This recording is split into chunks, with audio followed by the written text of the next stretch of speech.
We get lots of support Thalias in the chat tonight. It's a good day to be a Thalia lover.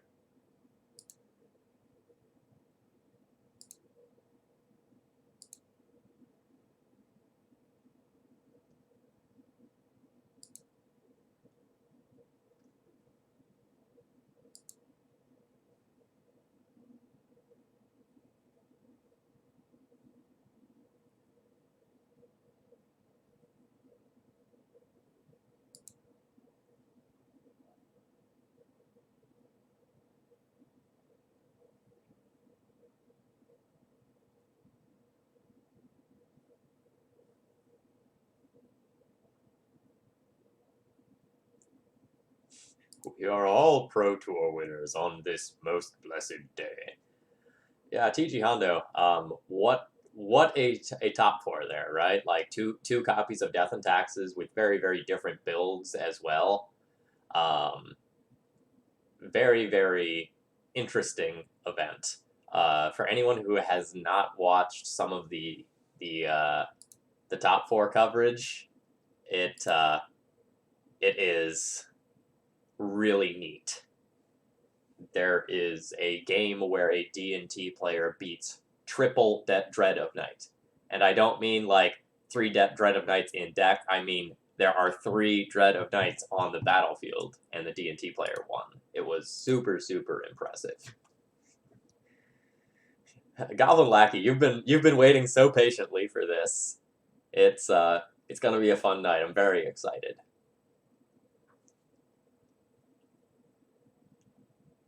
I like Goblins. I think Goblins is a lot of fun. I'm legitimately excited for this. God, Hondo, I was losing my mind watching that. Like, knowing that triple days was coming, that was absolutely disgusting.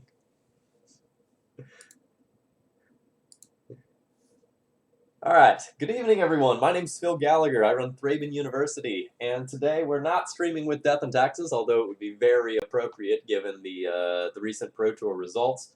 But we're playing with Goblins. This is a stream goal. We hit 1,200 followers a little while ago. We're getting close to 1,300 now. So I wanted to do something a little bit special, and I figured, like, we love Vile on this channel, we love Wasteland, we love Port. How about we try some red guys instead of the white girls? And let's see how that goes. Julian, thank you very much for hosting. Ah, Scatman, welcome. I know you're from the Goblins Discord. So, I want to talk about my deck list for a moment. When I said that I was going to stream Goblins, I got a lot of different deck lists sent to me very quickly. I got one from Goblin Lackey. I got a couple of different deck lists from the Goblins Discord. I got a list from someone in sort of like a high-end Legacy Grinder Facebook chat. I got a lot of different ideas from a lot of different people. So what I have here is kind of a hybrid list. I feel really good about the main deck, so let's start there. I feel like most of the choices in the main deck here are pretty traditional. I waffled back and forth on a couple of choices. So I knew I wanted to play multiple Goblin Chain Whirlers because, well, I wanted to play multiple Goblin Chain Whirlers. I've never gotten to like play with this card, and apparently it's like insane. Taking over like standard formats maybe is going to get itself banned, who knows. And I've been on the wrong side of this a couple of times, and it just felt so good. Like, Goblin Chain Whirler just felt like the best thing my opponent could possibly be doing in this shell. Like, it got to, like, enter the battlefield, like, wipe most of my board. It has First Strike, so when you couple that with the Lords, it's just gross. Like, I'm so excited to be playing this card. I did make one mana-based concession in order to, like, fit 2 of these in the main deck and another one in the sideboard because I'm super excited about this card. This deck should probably be playing 3 Rishadan Ports, but I snuck one more mountain into the deck list over Rishadan Port number 3 to get red more consistently. That is probably something that I did not need to do, but it's a consistency choice that I made. I make this decision, not having played a lot of Goblins, but having played a lot of D&T, like, white can be hard enough, so I figure red has got to be tricky, like at least in the early game where you don't just get to, like, Violet in or put it in with Lackey. So I made a small concession there. I made a couple changes to other deck lists that I was given. I got a lot of recommendations for both Skirk Prospector and Kiki-Jiki Mirror Breaker. Looking at the card, I was not impressed with the Prospector. So I understand what it can do, but compared to so many of the other cards that I'm playing, it looked like such a bad late-game top deck that I really just did not want it in my deck. Like, one of the things I really like about Goblins is, like, when you rip cards off the top, there's just, like, a disgusting amount of value in that, like, you get a creature that can swing for a lot of damage, something that cantrip, something that tutors, a lord, the super-duper lord, the best, like, draw spell in Legacy. Like, I just didn't like the idea of the Prospector. Scatman is the Goblin King. All right, well, that's great to know. I'm glad I took some of his advice then. So the other card I was thinking about playing is Kiki-Jiki, and I didn't want to play Kiki-Jiki unless I also played Goblin Settler, which can blow up a non-basic, or sorry, I think it's just any land, which can blow up a land, because, like, that's a super cute combo and, like, a great way to just, like, destroy control decks. But, like, looking at the main deck here, I really liked all of my main deck options, so I really could only find, like, one slot in the main that I wanted to change, even, like, after cutting the Prospector. And I think without the... Like, I don't think I just want to run Kiki without the Settler. Like, I know Kiki can still get a lot of value with, like, Ringleader, Siege Gang Commander, Chain Whirler, so it's probably fine. But I felt like this was just going to be consistent and powerful.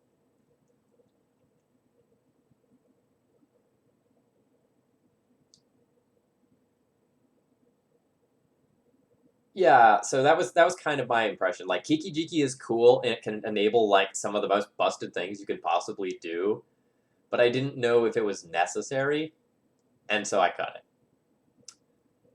I love the main deck that I put together.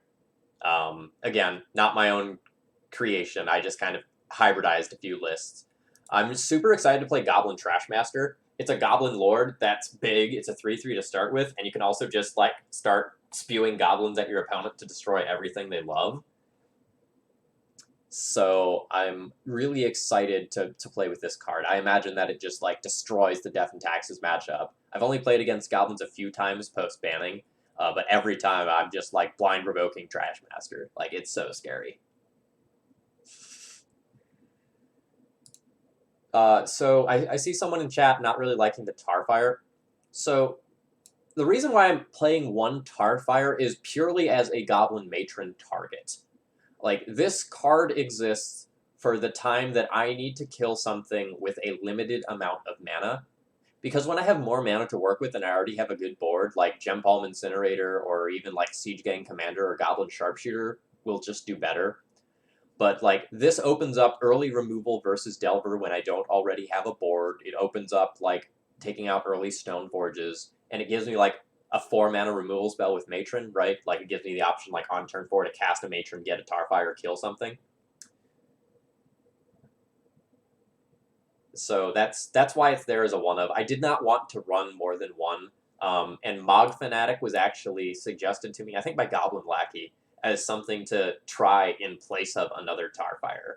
And conceptually, I think I really like this with, like, the number of lords that I'm playing.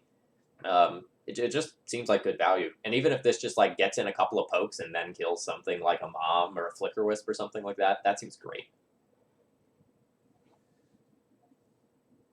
Yeah, Scatman, I can see that. Like, what do you say to make someone run a card like Prospector if they've never played it before, right? Like, it's just going to be something that does not look good on paper, but probably can do some really broken things in practice and like turn some of your otherwise relatively dead cards like Mog War Marshals and Goblin Matrons and these tokens into like real cannon fodder, getting to this higher end stuff quickly. Um, but like if I'm going to play one league with goblins, I don't think I want to commit to it.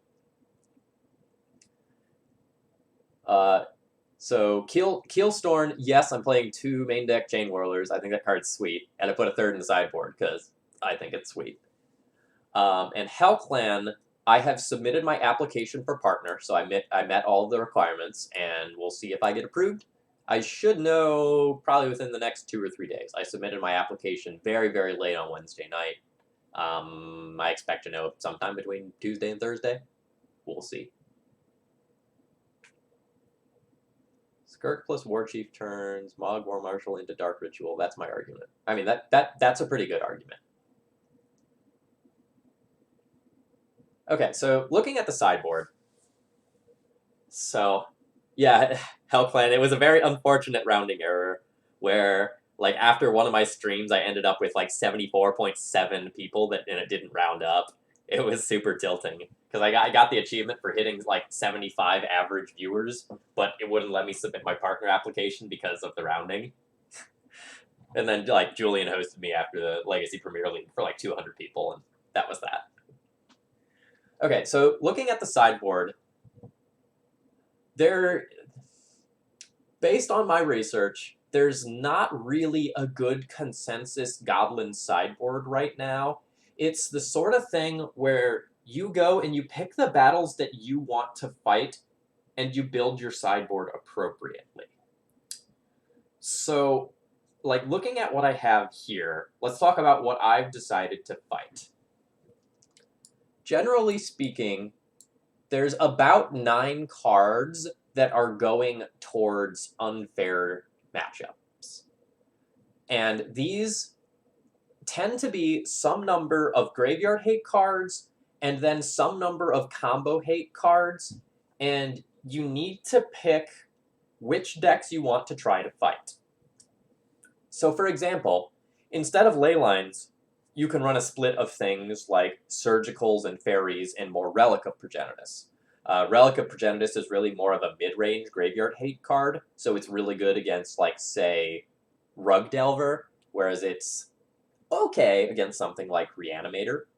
And in, like, this Thorn of Amethyst slot, a lot of times there's things like Chalice of the Void competing for these slots, and you have to decide what you want to beat. So looking at my sideboard here, I've hedged for 2 things. Number 1, I've hedged against Reanimator specifically, because Leyline of the Void comes down before any possible discard spell can get anything out of your hand. It's just like one of the best cards to have in your opener against that deck. It has to be answered. Otherwise, they have to do things like, Crypt Breaker to try to get some power on the board, and that's not going to be, Goblin's game plan number 1. Number 2, I've generically hedged against combo decks with Thorn of Amethyst. So Thorn of Amethyst will give me some game against decks like Sneak and Show and Storm that otherwise I would not have. This is a little bit of a softer piece of hate than Chalice of the Void, but I feel like it's very generically good, and it can kind of come in a lot of matchups where my main deck might not necessarily be fast enough to go and beat them. So this is my Thalia when I'm not playing white. So then we move on to kind of the more fair portion of the sideboard. I have a pair of Pithing Needles here, which are kind of like generically good against everything. I have Pyrokinesis and Goblin Chain Whirler as additional removal for the fair decks. And then I have one Tuk Tuk Scrapper here. And this was a recommendation I got from a Facebook chat. And like, I just would have, like, played 2 Goblin Trashmasters and called that good. And then it was brought to my attention that if D&T just, like, blind revokes Trashmaster, like I've been doing, then you actually don't have access to a tutorable way to destroy artifacts. Which is a huge, huge problem. So I kind of conceded that point, and I put a Tuk Scrapper in the board. I thought that this card was just like going to 100% be invalidated by Goblin Trashmaster because like the card is just better, but that was an angle that I was not thinking about.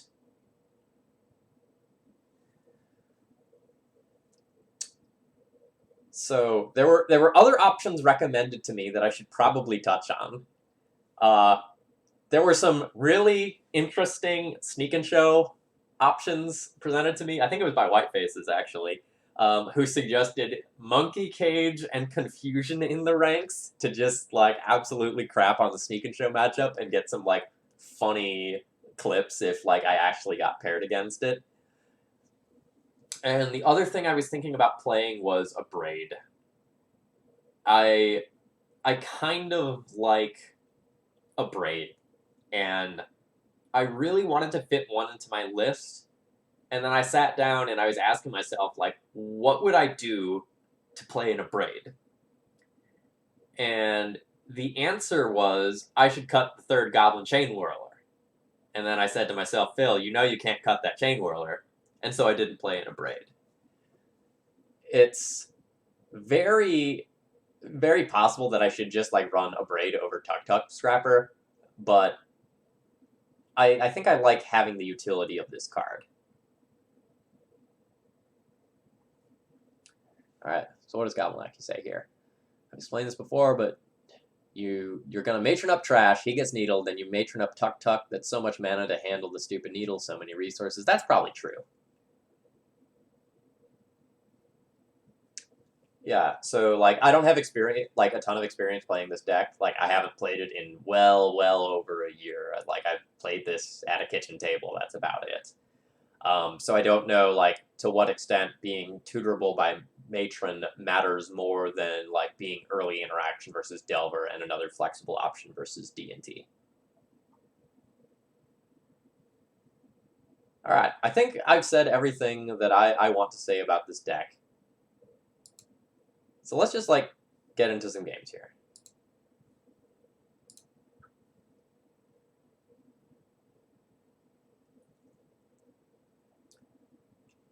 So I know a lot of people want to hear me talk about the Pro Tour, and I'm happy to do so. So if you have small questions, I'm happy to answer them as I'm playing games here. After round one, I'm going to take some time to go over the two D&T deck lists that made top four, because I think there's some pretty interesting stuff going on there. Goblins, post-ban.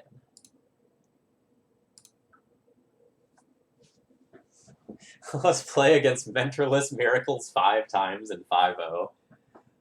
You know, honestly, I would have a lot of fun just, like, casting uncounterable ringleaders for 3 hours. That'd be fine with me.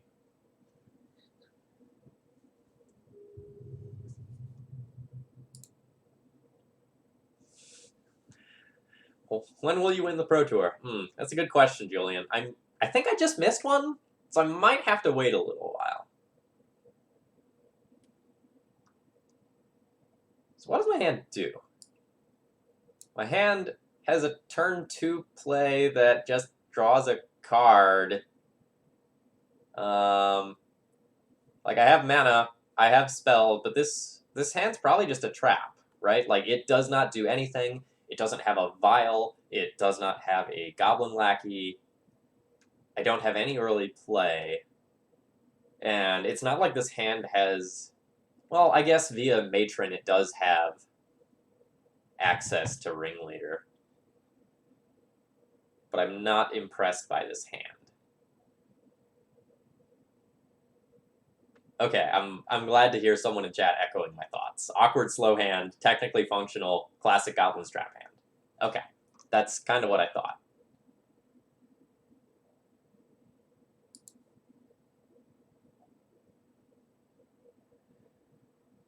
This one I'll keep. I'm gonna need, well, no. Like I've got Pile Driver into War Chief, so this presents a lot of damage and then Ringleader to refuel.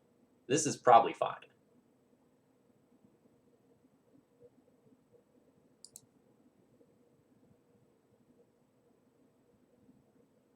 I'm gonna bottom the Chain Whirler.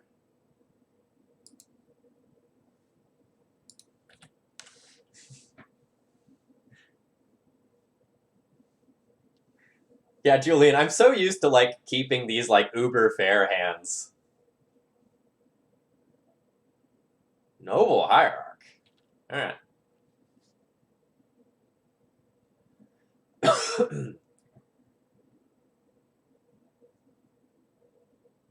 Well, the Gem Palm Incinerator will eventually answer that card. If I need it to. I might just be playing against, like, a legit humans deck. There are a handful of people working on that archetype.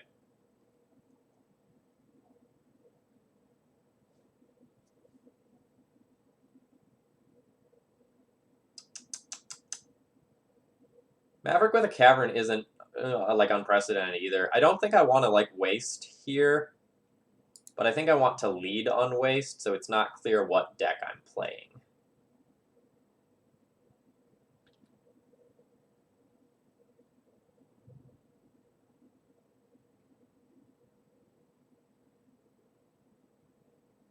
Like, playing out a non-basic first also helps play around Thalia Heretic Cathar, if that's a thing.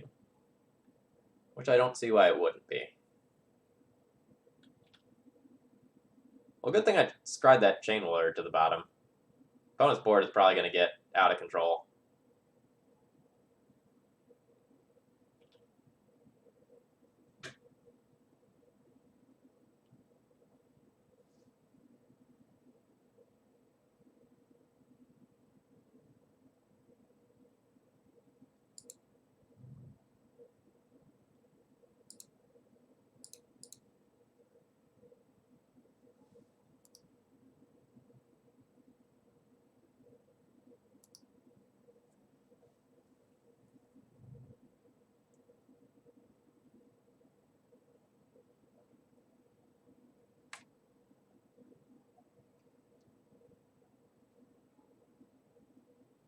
Ugh.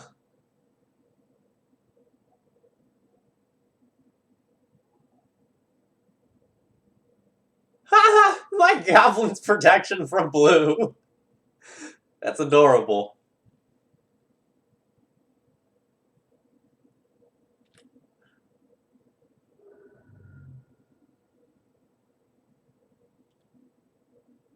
Yeah, I also thought Wasteland and Humans was super greedy, and, like, that's why I wasn't inclined to play around it. Like, it's probably a 5-color deck list. I got punished for that.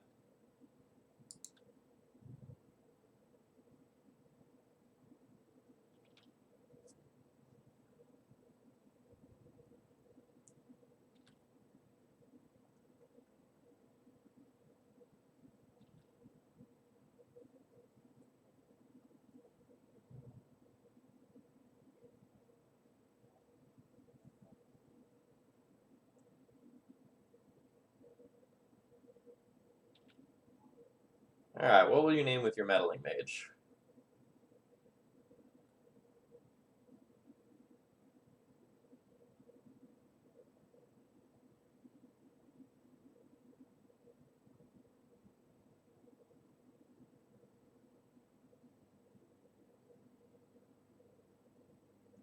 You can play Prelate, you can play Recruiter, you can play Palace Jailer.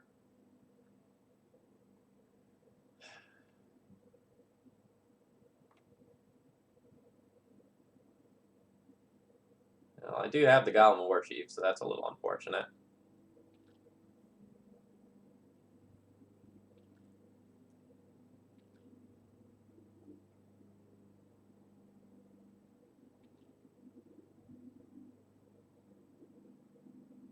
So I can try to do 1 damage to something with Gem Palm Incinerator.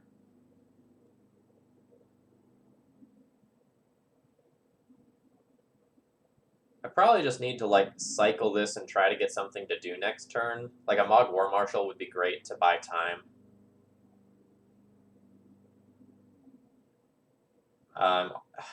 Yeah, so I'm just going to take this hit. I'm going to fire off my Gem Palm Incinerator off at Mother of Runes at the end step. Try to kill it, maybe draw a Chain Whirler, and get the mom.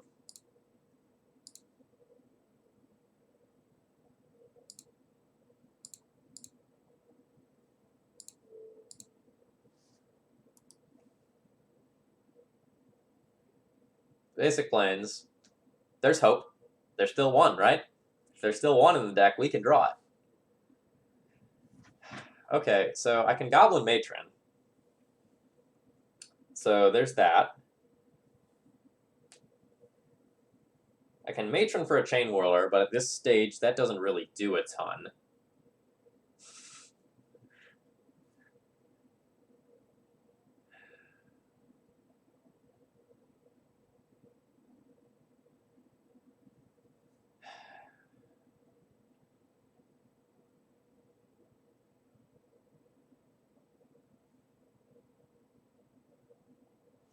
All right, so what do I do if I Matron?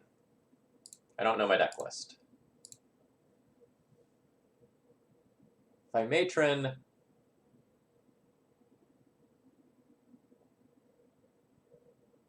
I can get Whirler, take out the Mom, and then try to like actually just attrition out the board. I can just like get Siege Gang Commander and plan on making infinite idiots and start throwing them around.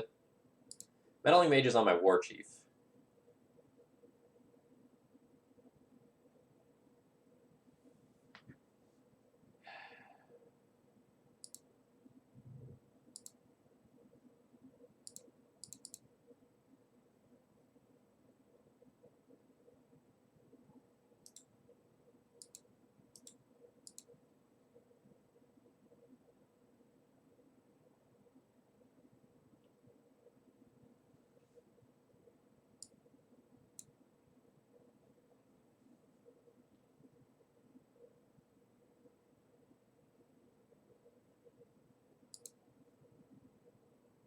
So I'm going to get a Chain Whirler. It has First Strike. That's not irrelevant. So next turn I can go, like, Vial and Chain Whirler.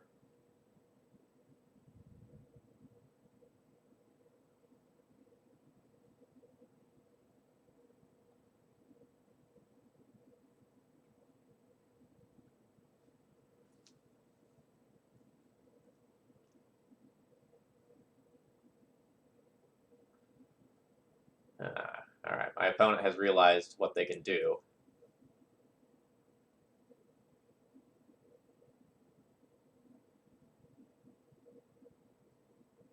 So I can, like, double block one of these to get it off the battlefield and not have to worry about damage from, like, this permanent on future turns. And then what happens if I do that? I play Chain Whirler, that taps the Mom.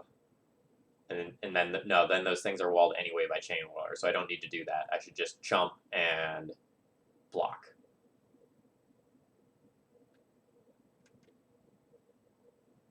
Protect my life total, and try to drag these things on a little bit longer.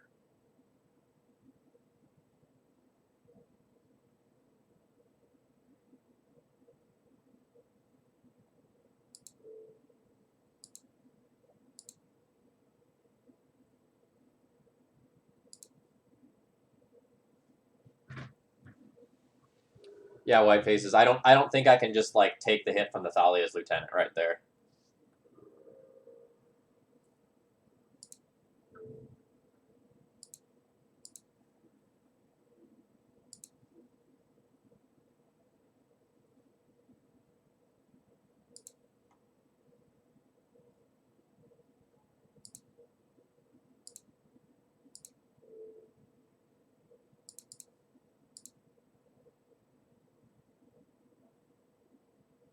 No, I think I want to get the Vial down this turn.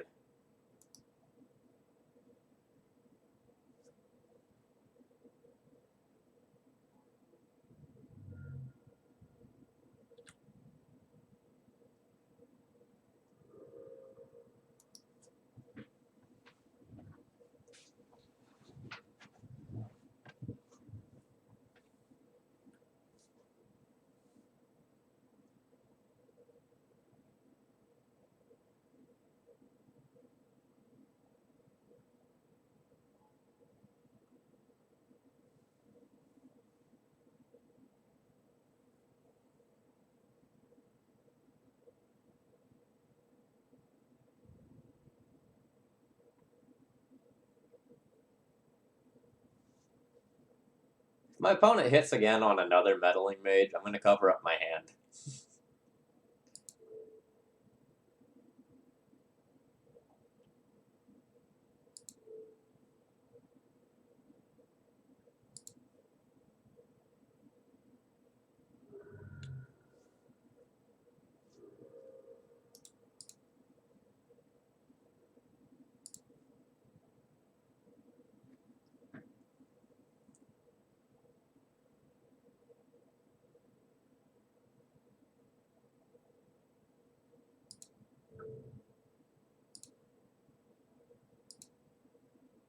Alright, so War Chief and Ringleader both can't be cast.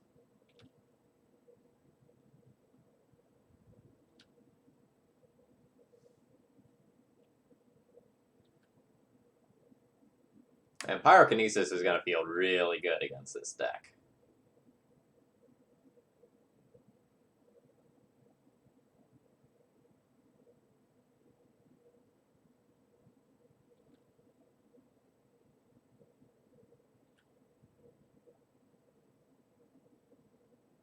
So I'm dead next turn, probably no matter what. Like, if I chump this, then I have nothing on board. My opponent has 6, 7, 8, 9, 10, 11, 12 power on board.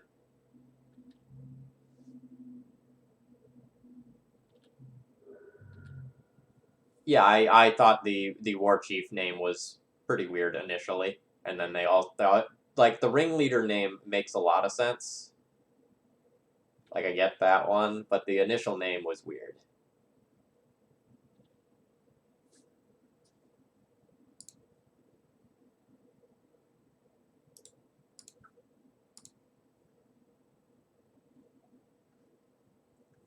Alright, let's see what the top of my library would have looked like.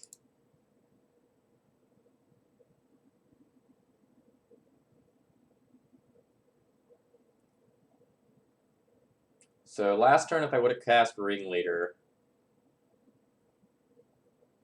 I would have seen 1, 2, 3, 4. So I would have gotten these. And then I could have played, like, Tarfire and the Chain Whirler in a turn. So I could have gotten rid of the Mom and the Bob, and then have Chain Whirler and Ringleader in play. And then maybe I can beat that board. But it still would have been pretty tough.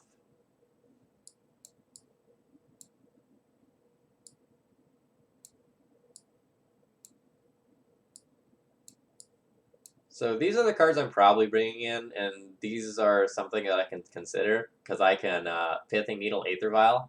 That's good, right? Needling Vial's good. I think my Vial's better than their Vial. Okay, so this can also name Mom, though, so, like, I am seriously considering it. These are the cards I just, like, actually want.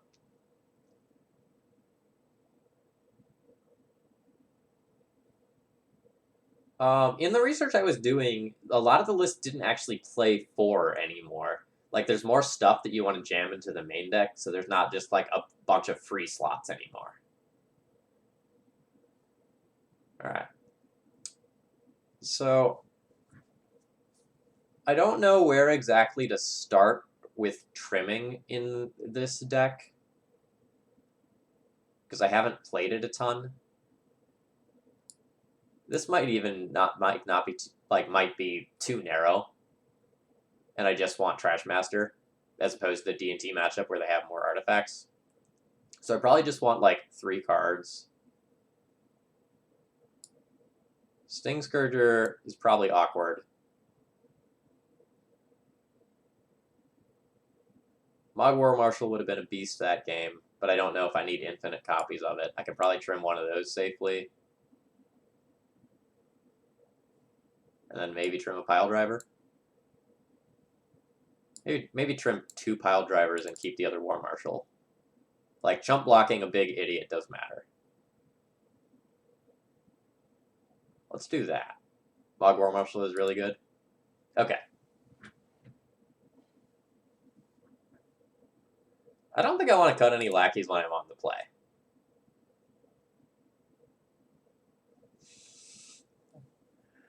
Um,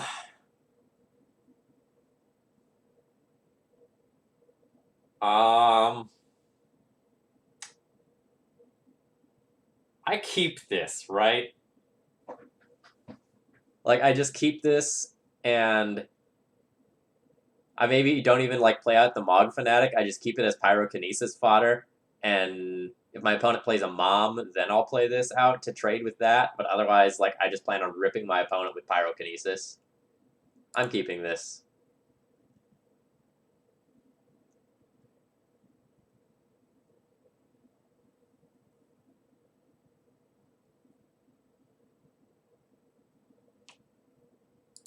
All right, all right. Chat says play Fanatic.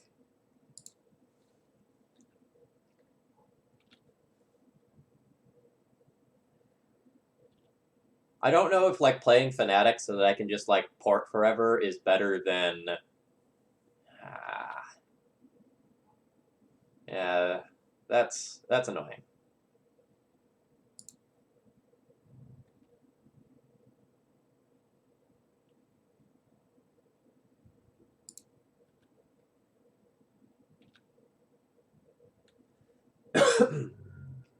Well, that was about the worst thing that could happen with this hand.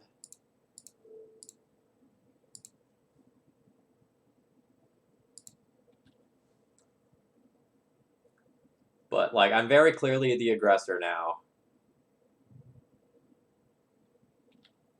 Joke's on you. I didn't really need that one. I got another. Incinerator's not bad.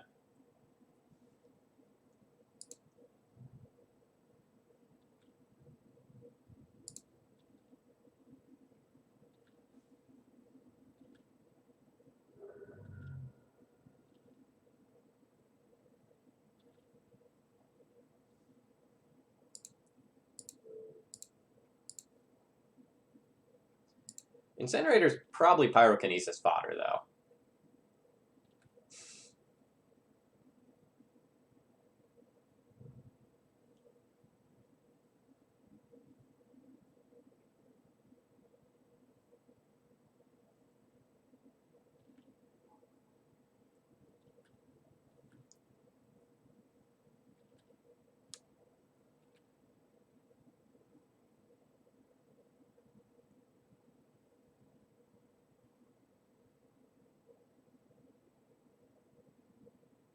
War Chief is the fodder. I could see that.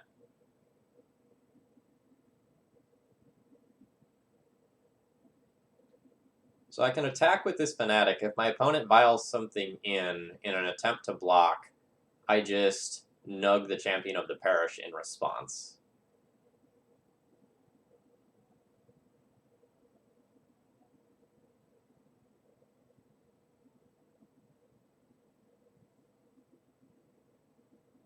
I think my opponent likely has a creature, but I think my attack's fine. I'm like trying to think what would punish me for making the attack.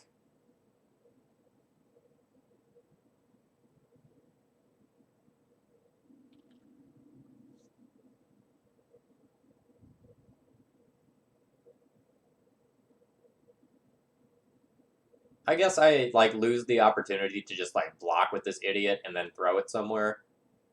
The 1 damage probably doesn't matter.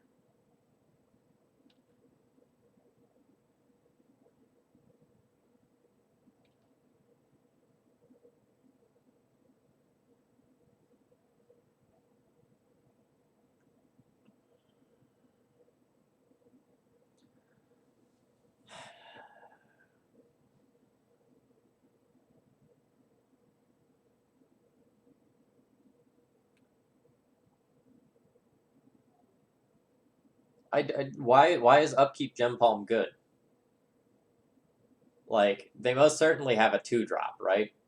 So if I just like Gem Palm Incinerator with cycling, they put something in with the vial, and then I trade Mog Fanatic and Gem Palm Incinerator for whatever's on their vial. Why is this good?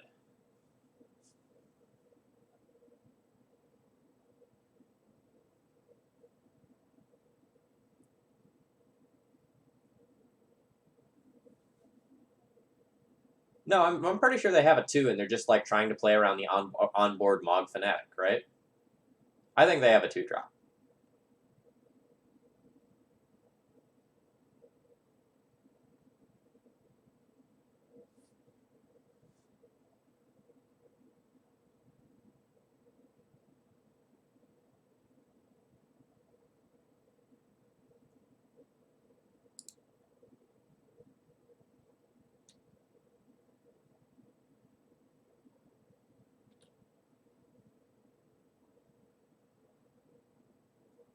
Yeah, see, stays at 2.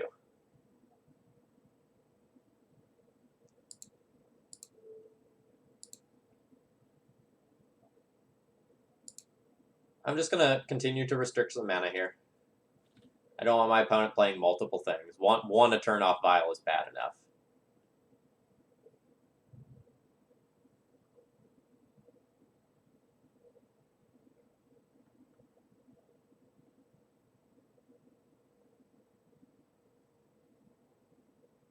A Thalia, you say? Well, it's very convenient that I still have 1 mana available to me for this Pyrokinesis.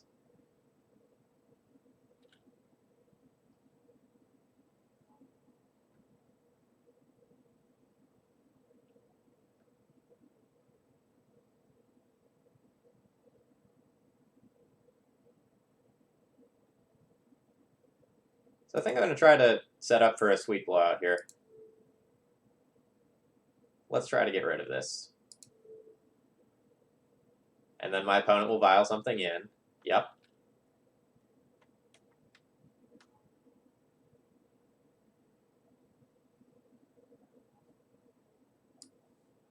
And now we'll get everything. Got to get this out of the way. All right. 1, 1, 1. And I can't do this to a player right now.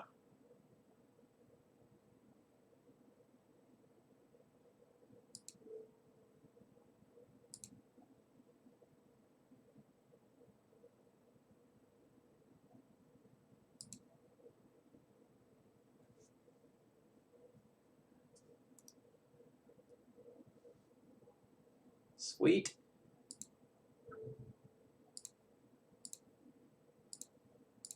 How is it okay that this thing has haste and usually draws like 3 cards? This card's broken. Alright, so that time it only drew 1 card, but it was 1 really good card.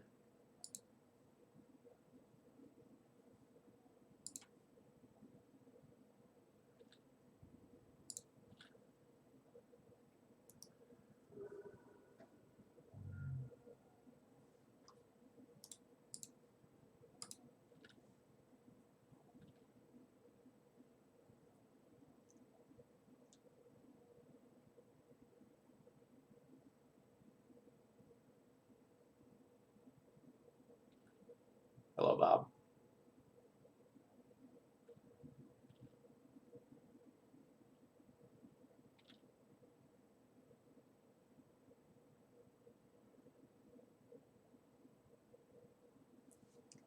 Alright, so I could just play Mog War Marshal, then cycle on the Dark Confidant, or I could just play, like...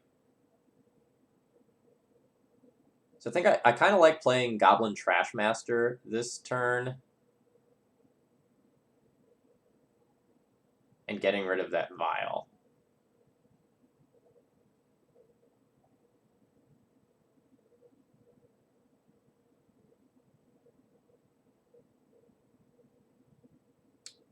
But I should probably just, like, take out the Bob.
I don't know how many like actual spells my opponent has,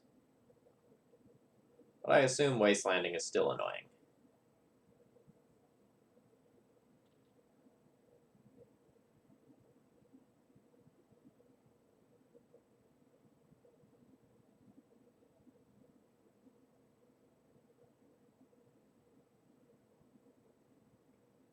So my opponent have like a Palace Jailer. What the hell is this? This is the artifact thing? Okay.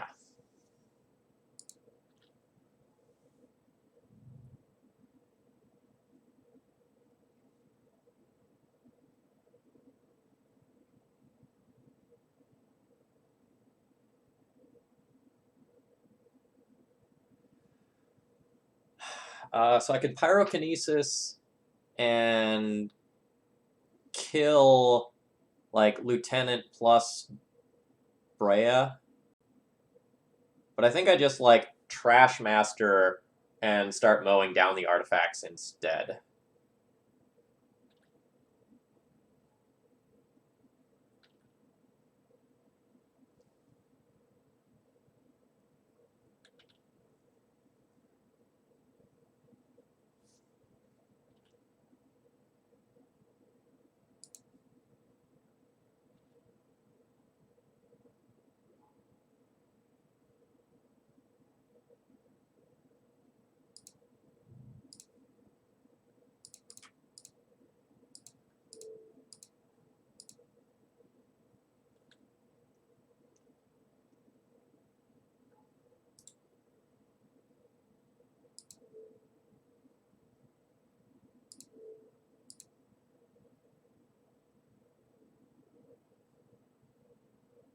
I don't even know that I blew up the vial that now that it's on 4.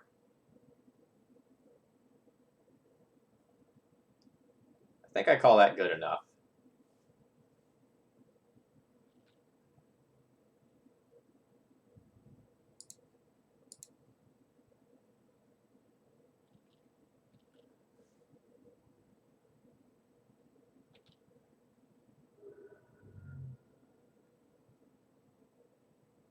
In before second Brea.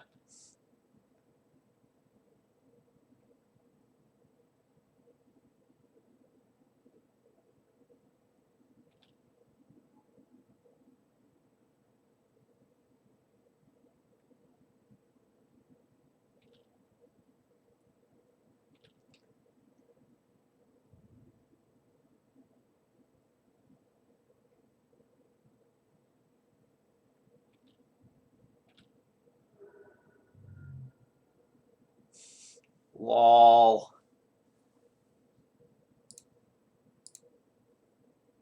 Actually, do I just pitch this to Pyrokinesis in any way?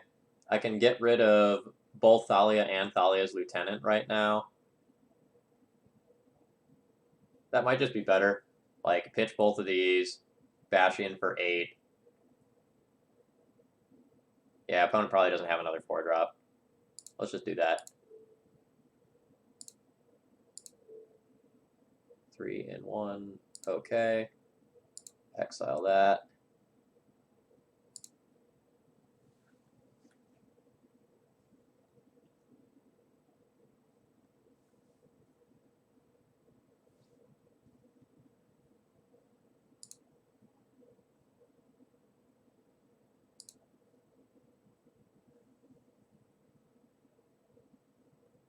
I didn't notice how low my clock was getting. I spent a lot of time thinking about lines and talking with chat about lines. I need to play this one a little more quickly. I'm not really worried about my clock because I am a relatively aggro deck. Like I know Goblins is really sort of a late game attrition grindy deck, but as far as like in comparison to a lot of the other decks that I play, this is super aggressive.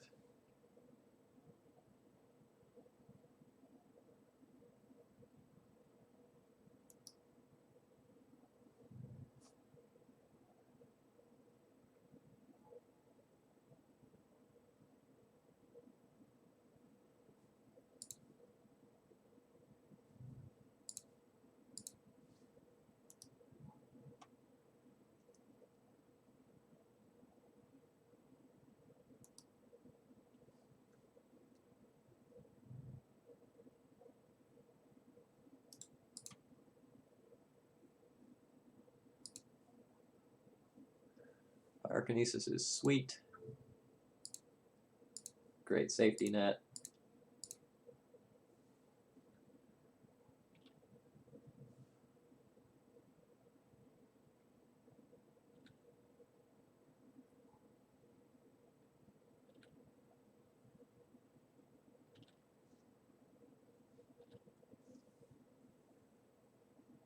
Yeah, the double vial on a matron hand is very good.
Yeah, if I had more time, I would think about what to get a little bit more, but I just kind of picked something that looked appealing.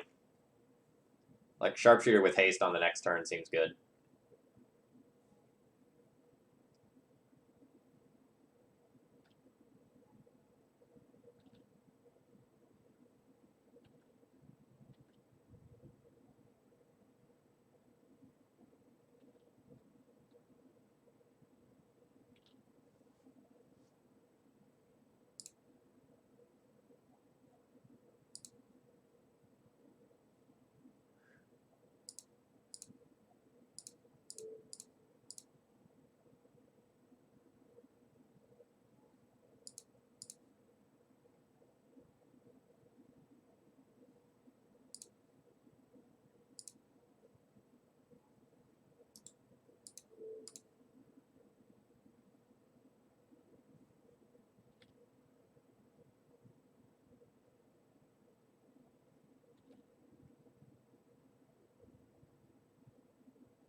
All right, so that's a Palace Jailer.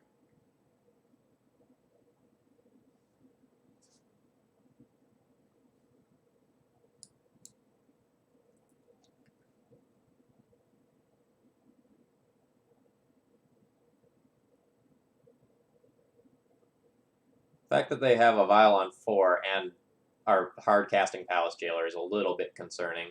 That might mean like they have a Brea in hand as well.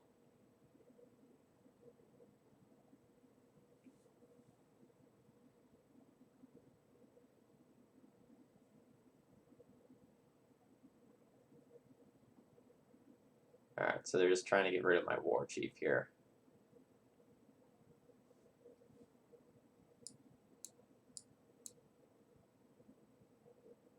Yeah, I think they have Brea, so like I just take no action here, and that's going to mean my Goblin Sharpshooter doesn't have haste, but I think that's fine.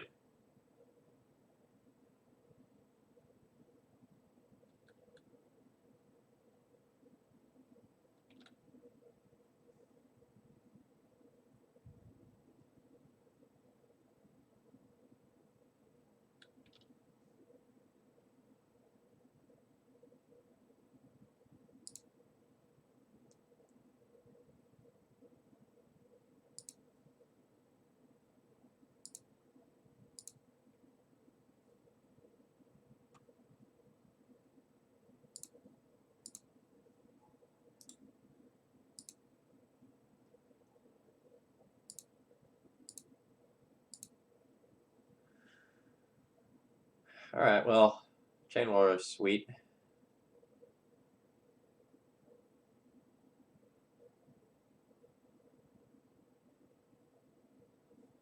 So you can just deal 3 to this, so maybe a lot more.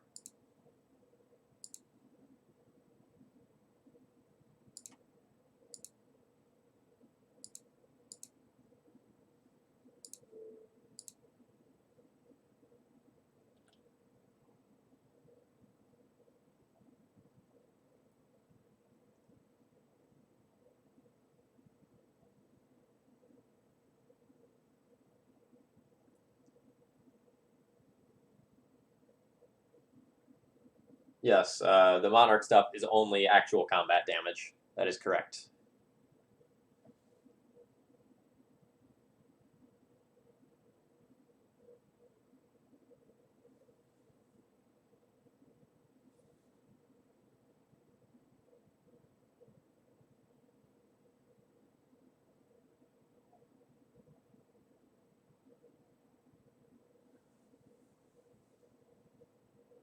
I mean, my time's low.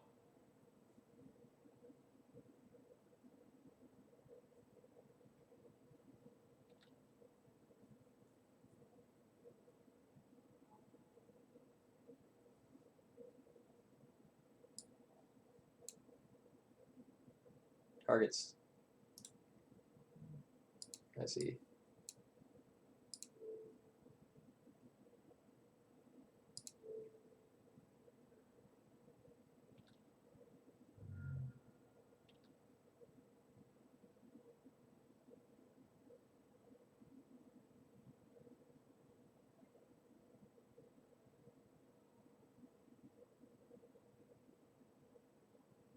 Oh shit, I did that wrong.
I could have done this a little more efficiently.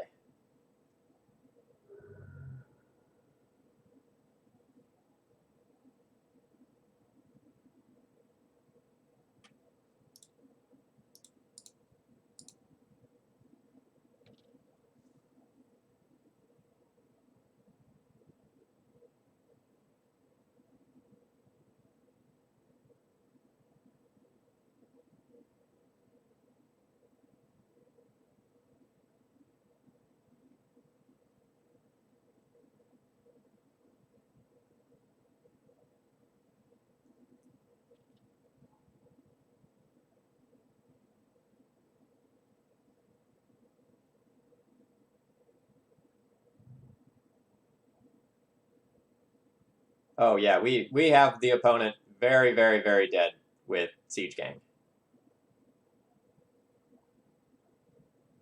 They need to have some absolute bomb in hand.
It's approximately a lot of damage.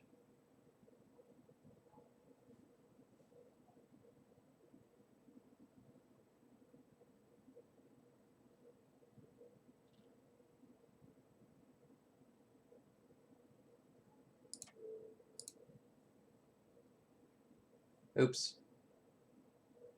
That's not what I wanted to do.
Hey, I shot exactly enough times to the face to not time out and kill them.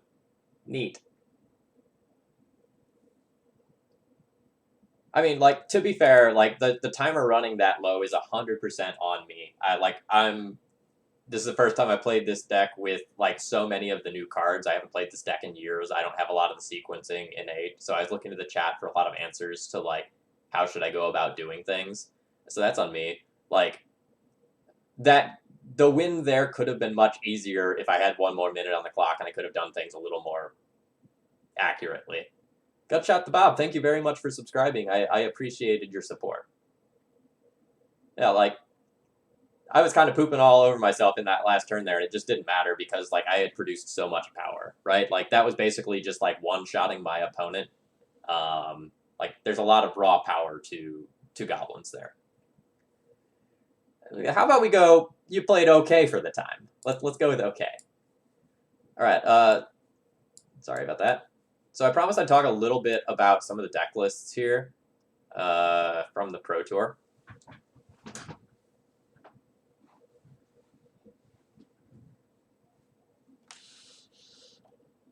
Yeah, Rob, I think the turn, I definitely could have played a little bit better with the Pyrokinesis. I was time crunched, and I didn't have time to think that through, but, like, yeah, there were, like, 3 different ways I could have played better in that turn cycle there. Okay, so let's talk about the Pro Tour and D&T for a second. In case you were living under a rock, D&T did, like, really, really well at the Pro Tour. It was one of the most played decks, and it put 2 teams into the top 4.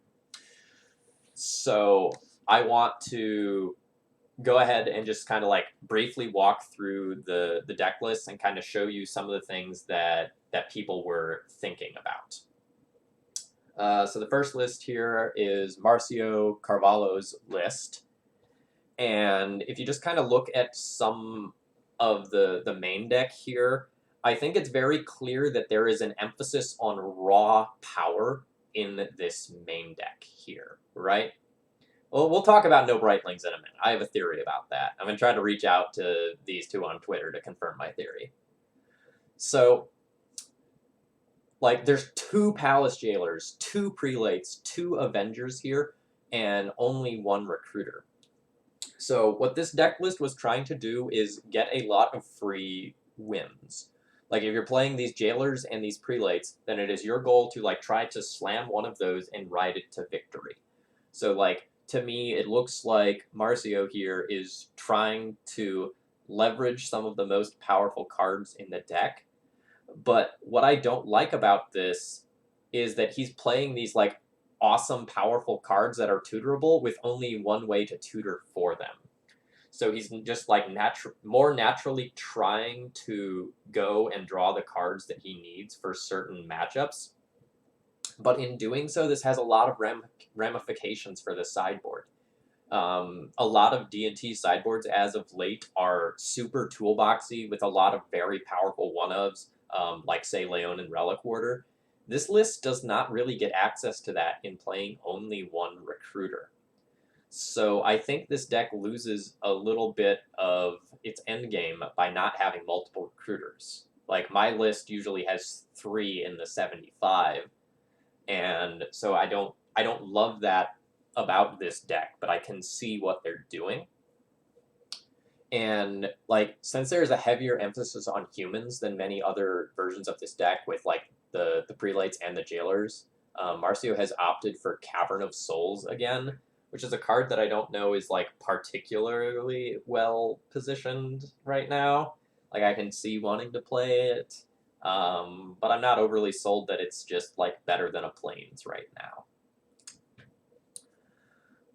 So I really dislike this sideboard. I dislike this sideboard a lot.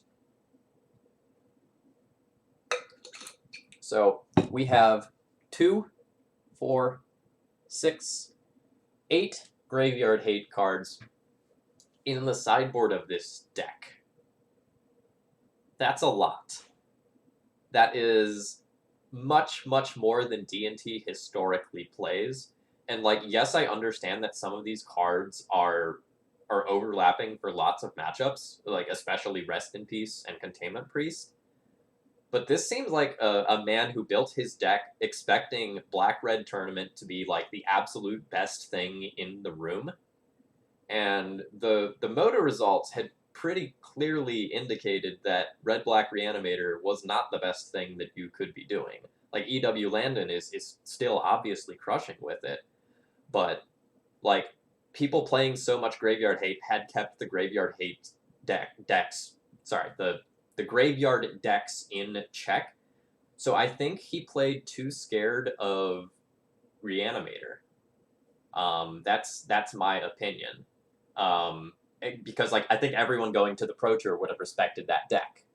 Let me show you what I mean. So they did this awesome deck list dump where all of the deck lists were published, and that's going to take, like, forever to load, but I'm gonna do something kind of cute once that finishes loading, and it'll prove my point. So because he's playing so many Graveyard Hate slots in the sideboard, there's not a lot of room for other things. So a lot of cards that normally might see play here have just gotten pushed out. So you see some of the other, like, common hate bearers and sideboard cards, like you see the Canonists and the Council's Judgments here. But if you have, like, 8 Graveyard Hate cards, and then those, like, there's not too many slots left, right? There's a pair of 1-drop removal spells, and then 1 Gideon to round things out for some of your mid-range and control-type matchups. The Dismember Path to Exile split is interesting. I don't really know that I like the split, because, like, a lot of times where you're bringing in the, like, Path to Exiles and such is for matchups like Delver and Eldrazi that are very aggressively pressuring your life total. But I understand the split because he's on a 2 prelate build. So what this might suggest to me is that in the Delver matchups, he was planning on keeping prelate in for post-sideboard games, and he wanted to have a removal spell that he could still play through that.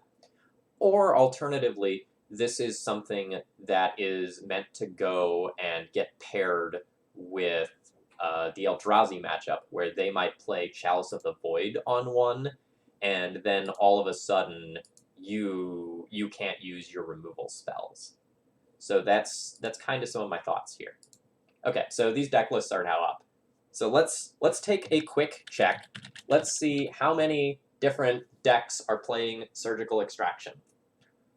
107 results for Surgical Extraction. Now, of note, this doesn't count the 2 next to this, right?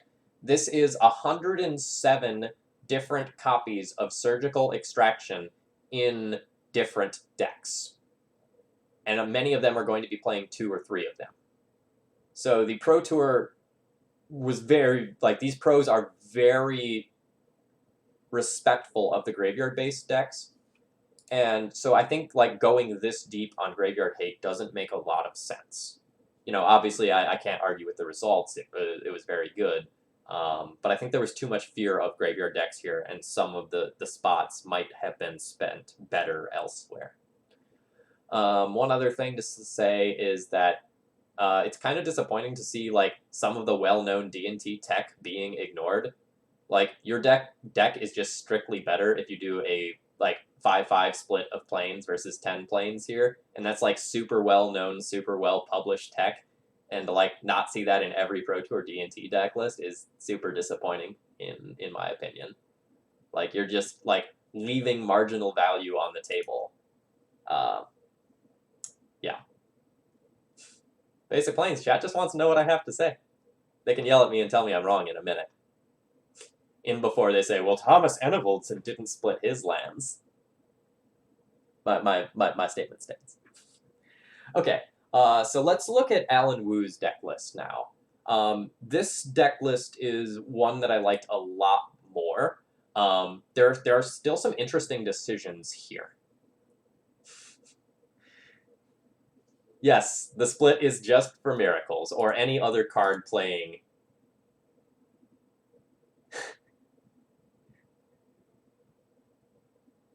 Oh man, it actually happened at the Pro Tour. So for anyone who didn't click on that link, it says, wow, he hated me for telling him it's correct to play them, referring to snow-covered lands. And he says, Andrew Cuneo actually blind predicted me, so I guess they were both the psychic. So I guess they were worth the psychic toll. Neat.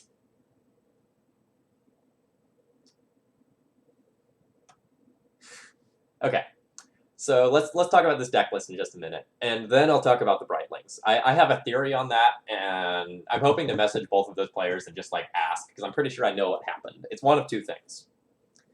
Okay, so looking at Alan Wu's deck list, and this was the winning deck list, there's some clear choices being made here. Number one, there are 4 copies of Phyrexian Revoker in this main deck, and while a few years ago that wouldn't have been surprising, 4 right now is not unprecedented, but very uncommon. So this suggests to me that Alan was probably looking for a good generic main deck card that hated on a wide variety of strategies. Like, this is good against D&T, and it's acceptable versus Show and Tell and Reanimator, 2 decks that were expected to be quite popular. Goblin Lackey, I haven't seen a message from you in a little while. So if you sent something important, please send it again, and then I'll get to it. So I'm not surprised to see 4 Revokers. It's not a decision I would have made myself, given the metagame, but, like, I get where he's coming from with it. And then the rest of the main deck kind of, like, rounds things out with a more traditional shell, right? There's Recruiters here, and then a handful of good Recruiter targets. I really like the stock of Mirror Crusader right now. So something I had tested, and a large number of people had tested here, was the 24th land. And I like the 24th land in the Brightling builds. I don't know if 24 is correct otherwise. Like, even in the Brightling builds, like, 23 might still be right.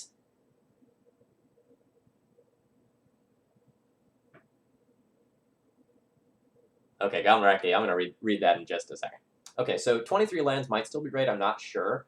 But what I like with what he's done here is he's opted to play 24 lands, but then he wants to eke a little bit more value out of the lands because of that. So then there's, like, 1 Canopy and 1 Factory here to, like, give 1 more man land for things like Miracles and combo decks, and a little bit of late game draw. I'm not in love with Canopy myself, but if I understand, like, being uncertain about like whether 23 or 24 is correct, and then hedging like this. I think like that makes a lot of sense. And like here we do see like the plains versus snow-covered plains split.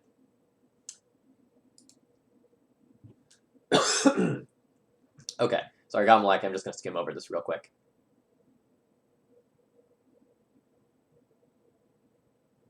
Okay, so Prospector plus my Pinger would have been nuts. Okay, yeah.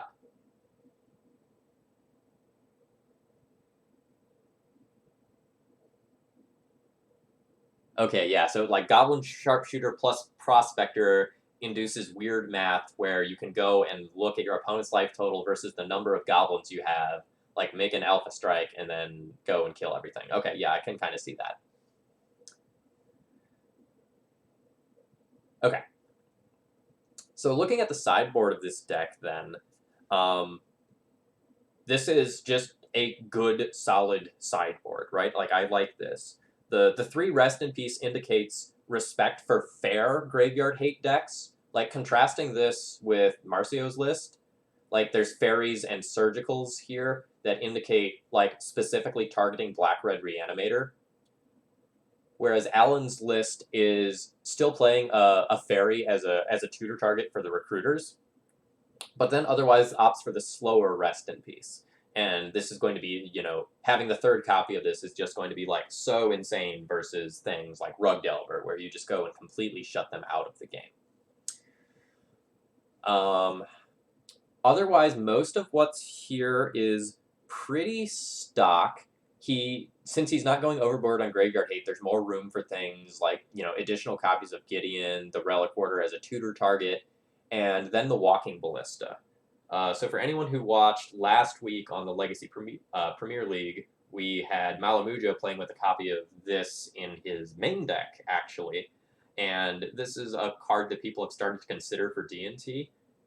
I'm still not 100% sold on the card, but it is a very good tutor target for the mirror. And this might be a time when that sort of thing was very much in high consideration. Because walking into this Pro Tour, I thought Death and Taxes was the deck to beat. Like, I know obviously I'm biased and I really love D&T, but like D&T seemed to have really good matchups against most of the field. Like the Miracles matchup wasn't the best, the Sneak and Show matchup wasn't the best, but versus a lot of the other top dogs of the format at the time, like I was just feeling really good. I was sitting at about 70% versus the field, notably higher than what I had been pre-ban. So I think like heavily respecting the mirror is important, and if like some amount of Grixis control was expected, that card's pretty good because you can tutor it up in the mid game and clear out a bunch of Baleful Strix, which otherwise might be clogging up the board. And that's a huge problem for his list in particular because he only has 1 copy of Mirran Crusader to go and push through. So Strix is trading with something in so many cases. Yeah, Olaf, so like as far as my profession goes, I am a teacher, so I do kind of have that sort of vibe going for it. And I've been told I have sort of a radio announcer's voice in the first place. So thank you for the compliment. All right, let me take a drink of water here and like rest my voice for a second, and then we'll talk about some of the cards that aren't in these 2 lists.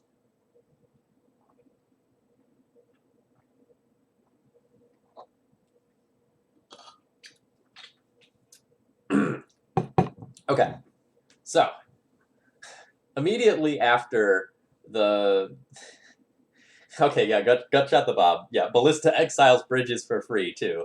That is correct. Monobolts. I have a command for that. Okay, so immediately after the Pro Tour, actually not even after the Pro Tour, immediately after these deck lists got published, I got so many messages like, Brightling's bad, huh? Brightling, not in the top 4 of the Pro Tour. And like I was just laughing because I don't think that people had a good view on it. So I have 2 guesses as to why some cards aren't here. And I'm going to try to reach out to these players to try to confirm if I can. So, Theory 1. Brightling is not in either one of these deck lists because these 2 players did not have time to test with Brightling.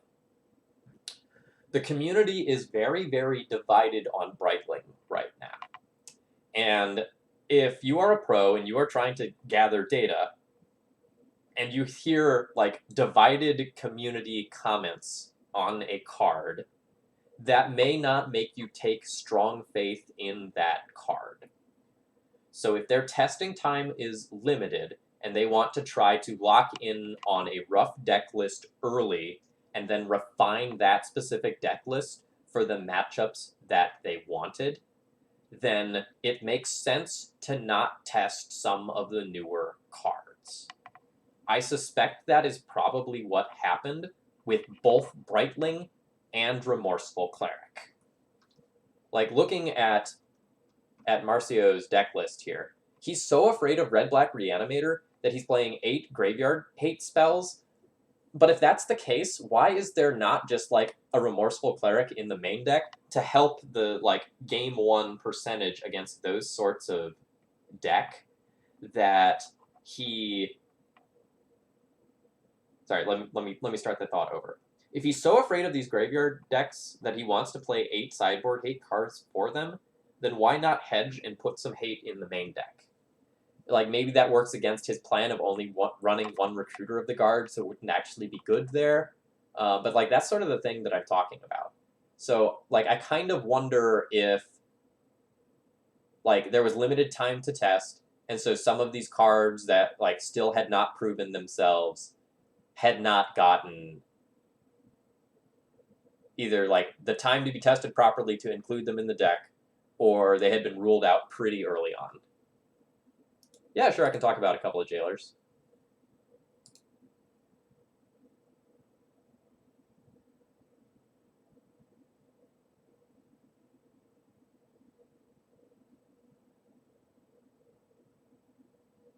Okay, so Alan on his Twitter apparently says, in regards to all the dissonance surrounding Breitling, he says he's not sure whether the world is crazy or he's crazy.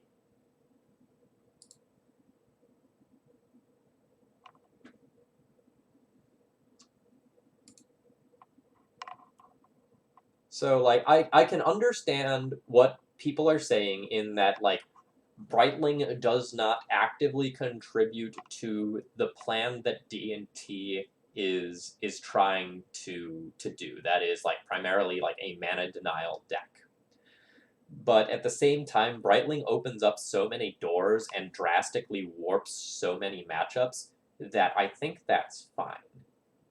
I can also understand a lot of pros looking to people like Enevoldson or Michael Bond for advice, and I think they were not on the Breitling train, if memory serves. And if you're looking to those people for your D&T advice and they're not playing Breitling, then you in turn would probably not play Breitling, trusting their evaluation.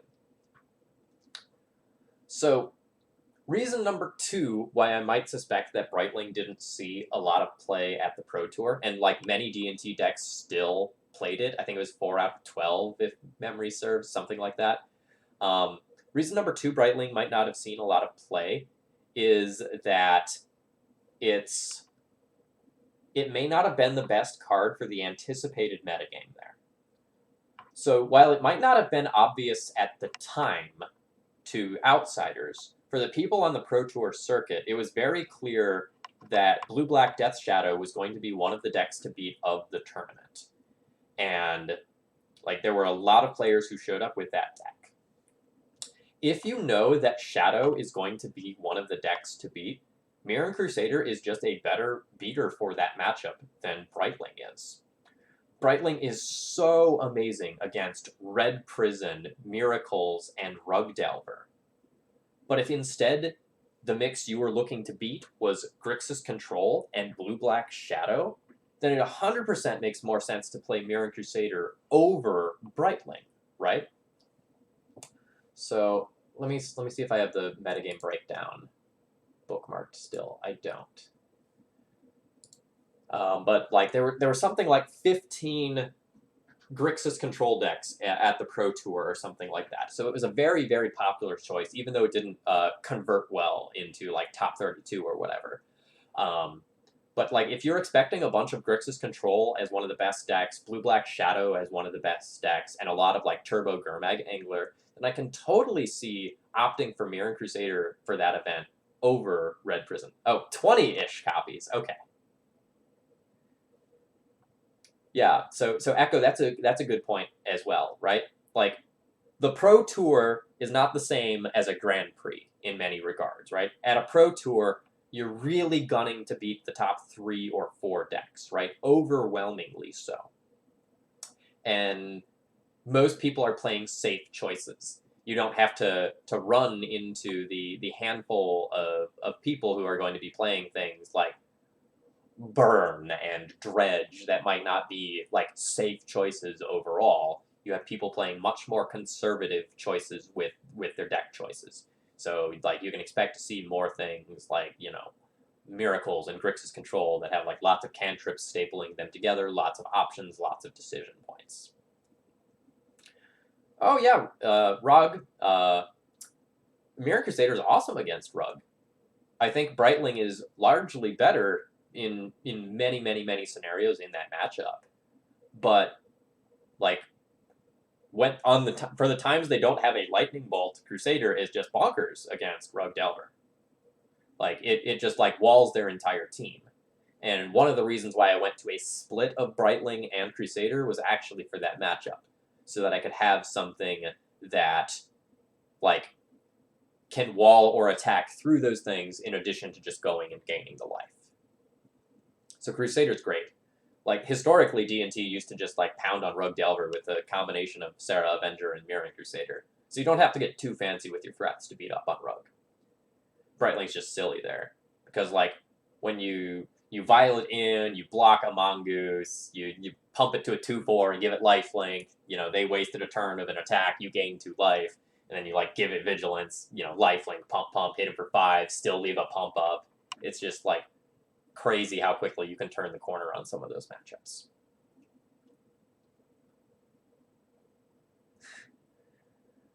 Okay, so for anyone not looking like super closely at some of the results, Josh Utter-Layton's Death Shadow decklist is a thing of beauty. This is a wonderful example of awesome synergistic deck building, and I gotta admit, I have to eat crow. Like, in my initial breakdown of where the format was going, I predicted that Death Shadow was a huge loser for the format because Gataxian Probe was like one of the best cards in their deck. And I was really surprised to see so many people testing out Death Shadow online. And let me tell you, I pummeled the shit out of Death Shadow.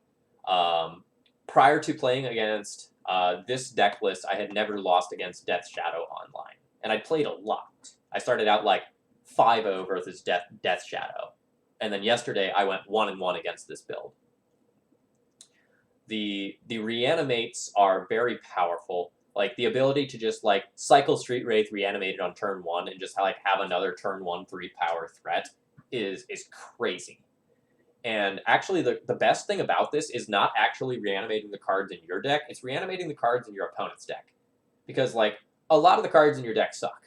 And like I say this somewhat facetiously, right? Like, Death Shadow is not good the entire time. Gurmag Angler is not good the entire time. You know, Thoughtseize isn't always amazing. But these reanimates, they give you access to so many things that you can't do in your deck. To just give a couple of examples, on the Pro Tour coverage, they were talking about, like, the Death Shadows players going, like, turn 1 Thoughtseize you, take your Grizzlebrand, turn 2 reanimated, or something like that. So I think, like, they reanimated, like, a Grizzlebrand, a Chancellor, and an Iona at the Pro Tour. And there was... In the matches I played against this, because it was everywhere online after this deck list was published. It was absolutely everywhere.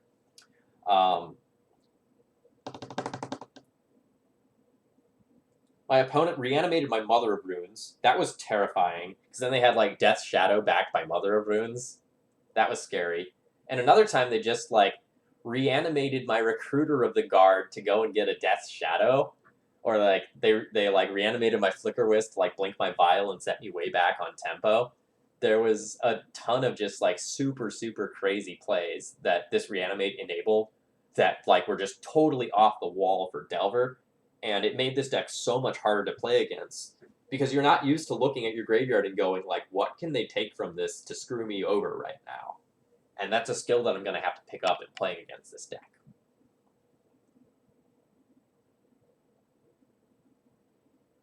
Okay, maybe it wasn't a Death Shadow. Maybe it was like a Delver or something. Okay, yeah, that's a 13/13 in deck. Yeah, they must have gotten a Delver. It must have been Recruiter for Delver. All I remember it was like Recruiter for something that was a huge blowout.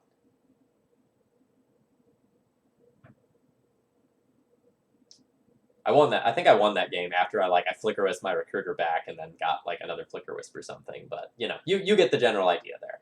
It was super cool. The Throne of Geth in the sideboard as like a way to beat Chalice of the Void was also super cool. So you sack Throne of Geth to move a Chalice on 1 to a Chalice on 2, and because of the way like Chalice's mana cost works, a Chalice on 1 costs 2 mana. So if your opponent has a Chalice on 2, they can't actually resolve a Chalice on 1. So this was like super, very specific tech, but it was great. Whew. Okay, that's enough of a breakdown. Like there's so much more to say about that data, and like I want to give the people who played on the Pro Tour a couple of days to like go and like get home and relax and celebrate their little victories. But then I want to like get in touch with them and see if either of them wants to like do a small interview with me, because I'd love to hear some of their thoughts. Like I'd love to like see if I like where I was right and where I was wrong in like my perceptions of some of their deck building and testing and such.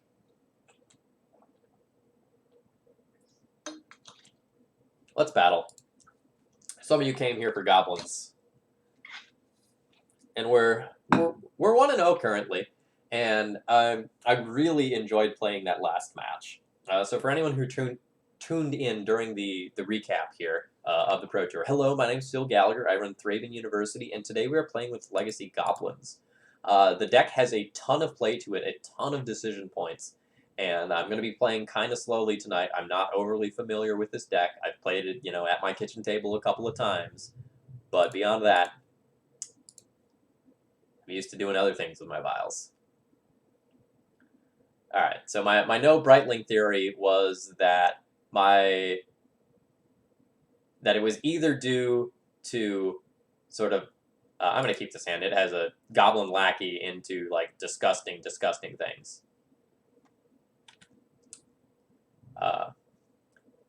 Sorry, to finish up that thought. My theories were that either Brightling was not good for the expected Pro Tour metagame, which was going to be very different from an Open or a GP metagame, or that some of the pros did not have time to test the card properly and shied away from it because there was a lot of disagreement about the quality of Brightling as a card. Yeah, if the opponent is on a combo deck and they can't remove this Lackey and I just get to like, oh man, do I just get to like poop this guy into play? I'm so excited if that's the case. Come on, don't decay little buddy here. Little buddy just wants to come in and have some fun. Don't do it! Don't do it! No! No, we were gonna have a good time. That's gotta be a punishing fire. Boo. That was a turn 3 Goldfish. I got to put in Siege Gang Commander this turn and then Pile Driver, and I don't know how to math, but that's gotta be dead, right? Like, straight up has to be dead.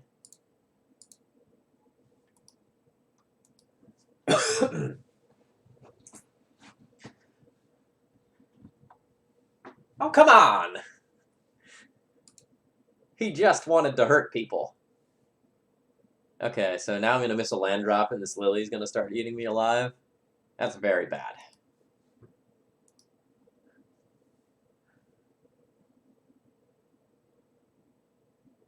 Lackey Siege Gang Pile Driver's 19.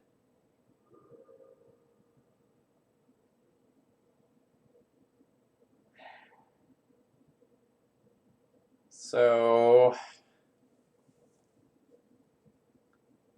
I guess I'm not going to be in the market to cast his Siege Gang Commander anytime soon. So I think I'm going to dump that.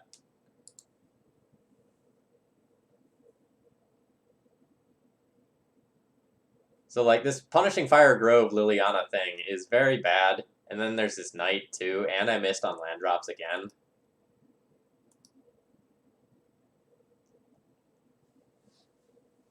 I think I'm just dead this game.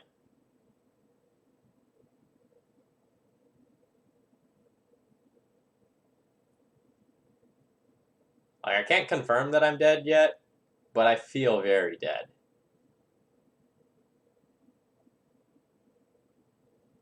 Like, the Knight's just gonna clock me in 5 turns.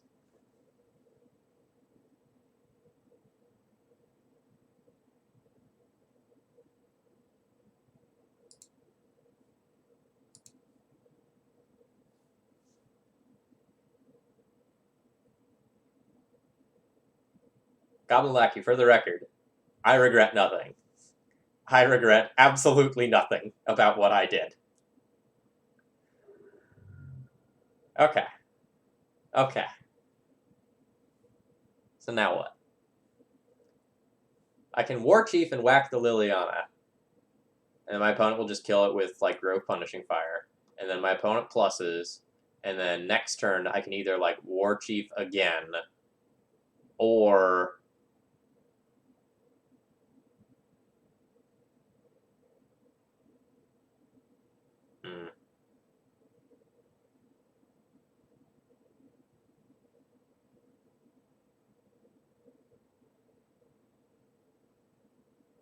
I could also just, like... So I think I like this War Chief play, because the next turn, I have, like... Oh, no, I can't just... I was thinking I could, like, Matron for Tarfire finish Liliana, but my opponent has Chalice on 1, so that doesn't work. But I think, like, hasting out this Liliana is somewhat reasonable.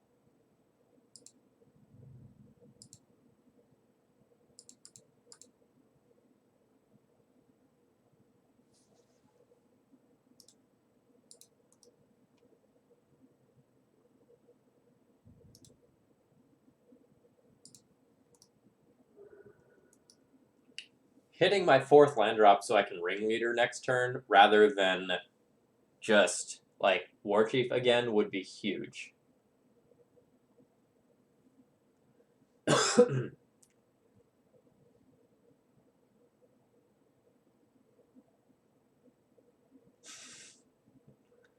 God, and they have Loam.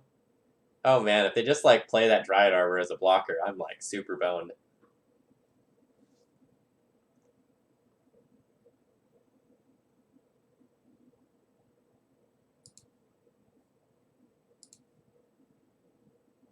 So I'm discarding that Matron even though it's potentially amazing. Ah, shit, they just held back the Knight.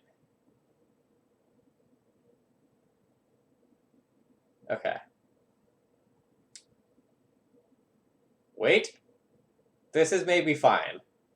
The War Chief lived, so even though I missed out on my land drop, I can still Ringleader.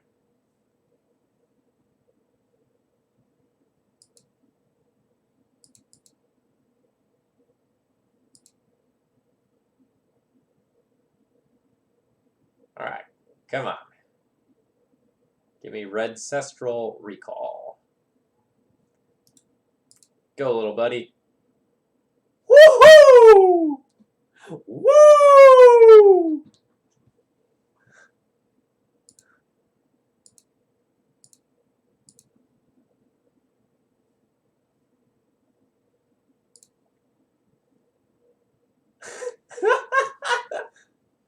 Okay, so I don't really need to attack here. Like, the Lily Plussing now doesn't really matter all that much. And my opponent would just, like, Punishing Fire one guy and block the other.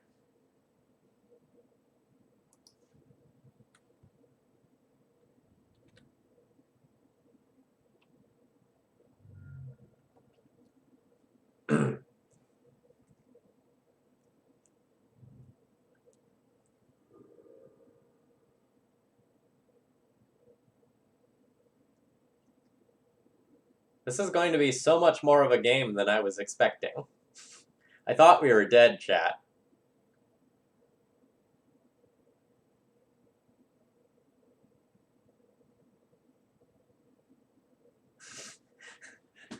Oh man, if Matt Soul said I'm dead, I'm probably dead.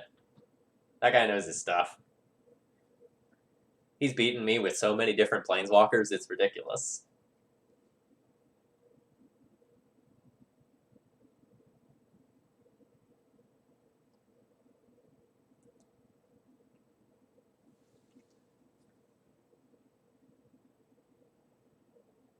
Okay, so I don't really know what to discard. It's going to be one of my 2 1-drops. I think I'm going to discard the Lackey, because there is a world where I want that Aether Vial. The world involves me playing Trash Master, blowing up the Chalice, and then resolving a Vial.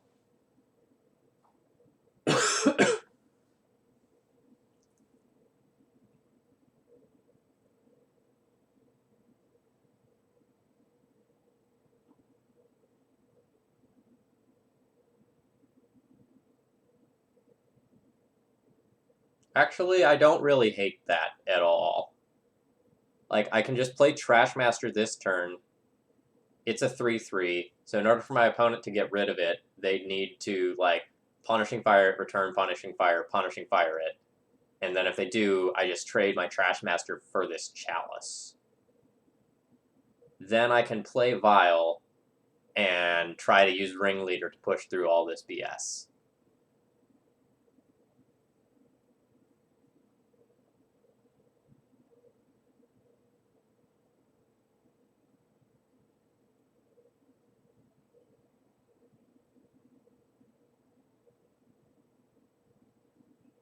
What do you mean War Chief into Ringleader? I can't do both of those right now.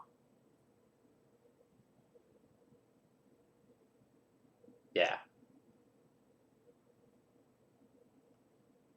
I think I'm okay with, like, playing the Trash Man now, and, like, if my opponent sees the line that involves, like, both P-Fire and Lily to get it, that's fine. I trade for a lot of my opponent's resources and get the Chalice off the board.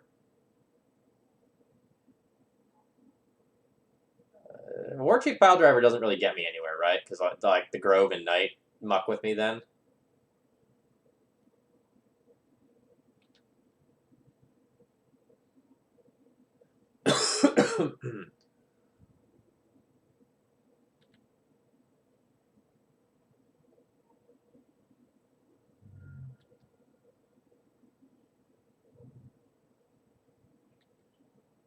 I mean, my opponent can still P-Fire.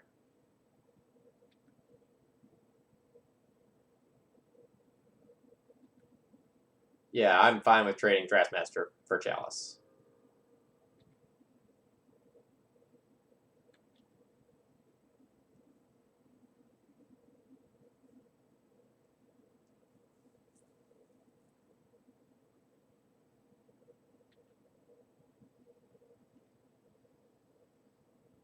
Yeah, I kind of expect this to be a second Grove as well. My opponent might have other targets, but I can see Grove being sweet.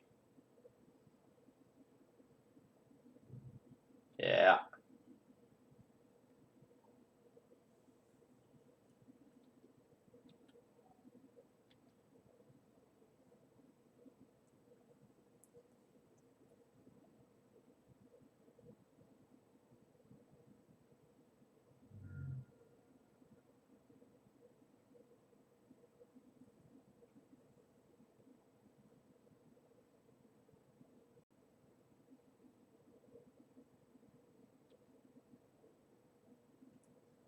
Yeah, like the whole reason I'm still in this game, I think, is my opponent making some very critical errors. 100% not disagreeing at all.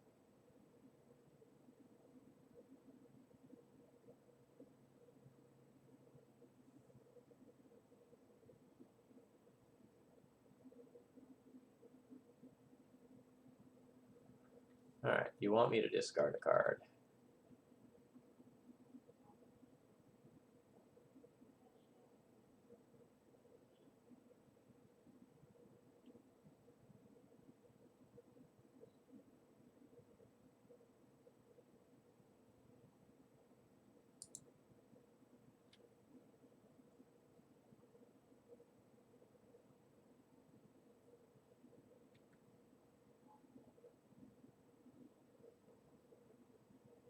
I'm very tempted to keep this pile driver here rather than the war chief.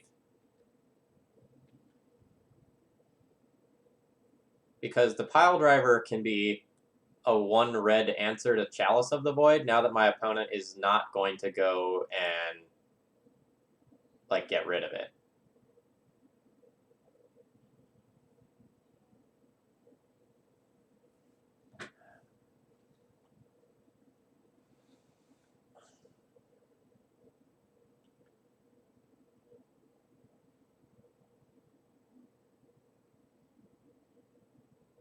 So I can pay 2 mana, play Pile Driver, sack Pile Driver to get rid of Chalice, play Double Vial, discard my War Chief to Liliana Plus, and then Ringleader and try to vomit a whole bunch of stuff over the next few turns. Alternatively, I can play just 1 Vial and keep the other to discard. That way I can keep War Chief and Ringleader and try to do both a few turns down the line.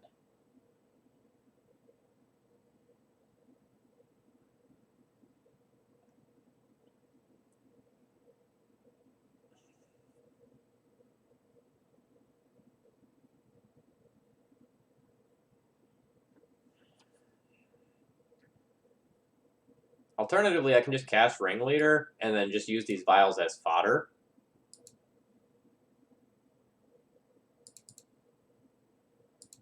And then not blow up the Chalice until my opponent goes to remove some of my stuff. Oh, hello.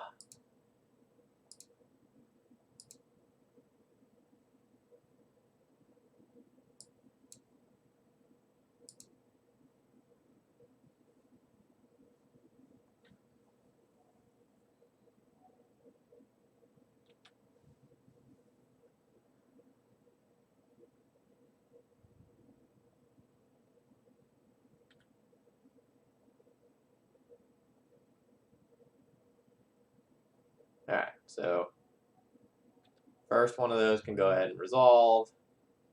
Then they'll return it.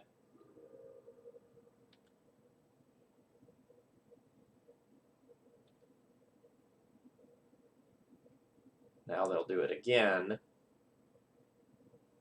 And now they get rid of this. So I can use this opportunity to blow up the Mox Diamond and the Chalice of the Void. But I think I'd rather just like keep some annoying bodies around and make them expend mana to get rid of that.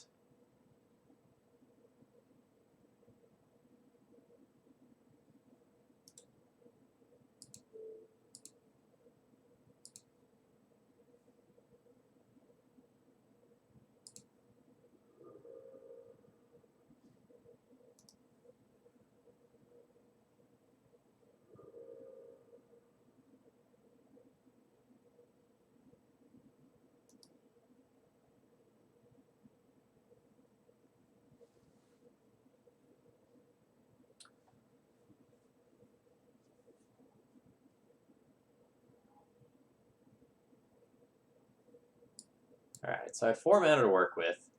I can go Mog War Marshal, which is, like, kind of annoying for them, I guess.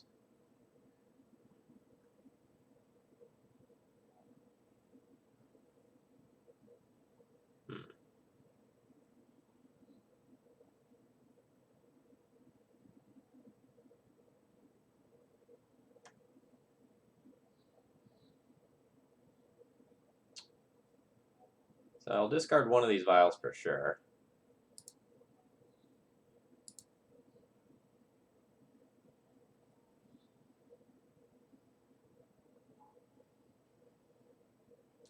There's the Dryad Arbor blocker.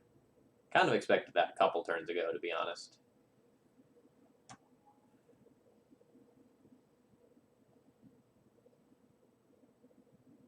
Alright, so opponent can Punishing Fire me twice. I kind of need to do some damage to this Liliana. But I think I set up to try to make that happen next turn, maybe?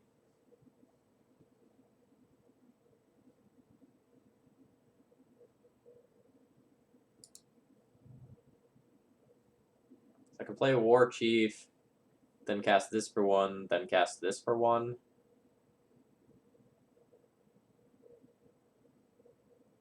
Gives my opponent a bunch of crap to deal with. Then I can Gen Palm Incinerator, kill the Dryad Arbor on the following turn. Try to get in there.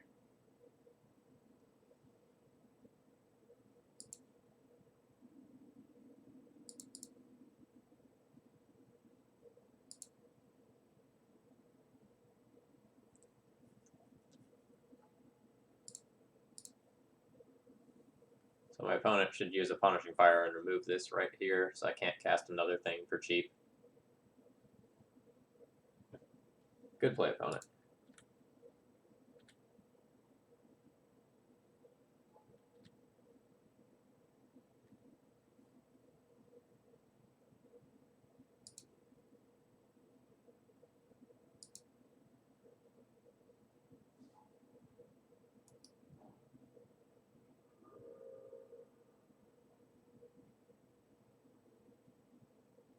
No, Datzaf, Krenkosti's play in a lot of the lists as a one of. It's really stupid when you give it haste. Let me tell you.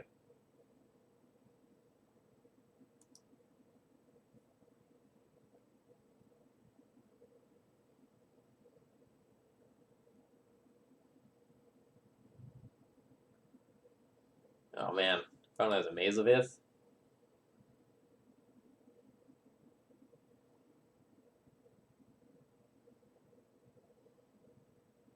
Yeah, I don't know why you just killed Mog War Marshal. Like, that just gives me another Goblin that can attack on the following turn.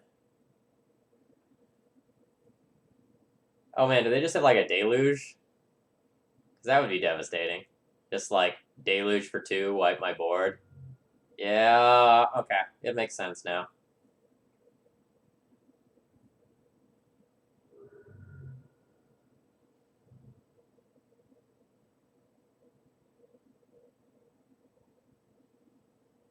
Okay, so now I'm just dead the next turn to like Punishing Fire in my face plus Night Hit.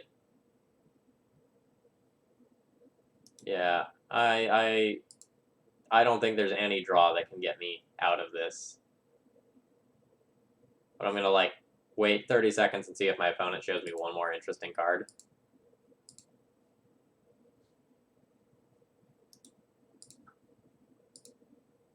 Alright. We were way more in that match than I expected to be.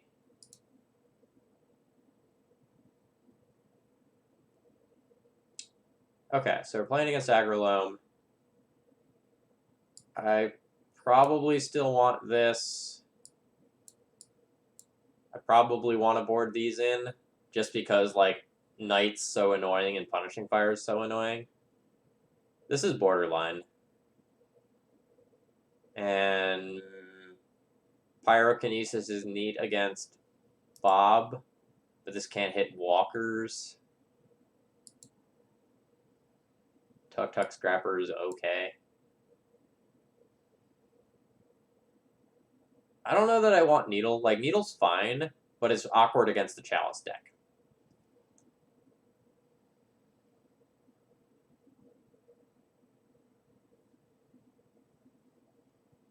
Alright, so you say not Leyline and just, like, try to go aggro in this matchup?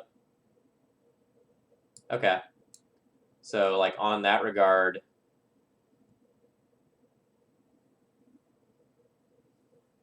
Like, when I play Eldrazi, I board in Leyline for this matchup. And I think it's very correct to do so.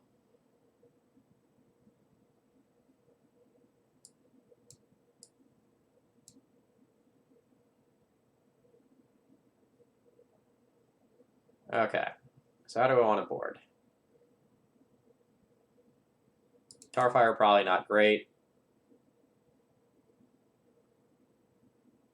Pile Driver, probably not great.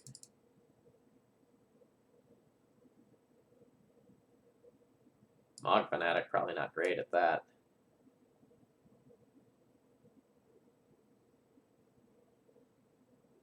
I mean, that could just be 4 in, 4 out. I'm really unsure about these ley lines. Like, I really like having them when I play against Eldrazi because, like, my threats ended up being so much bigger than everything except Knight.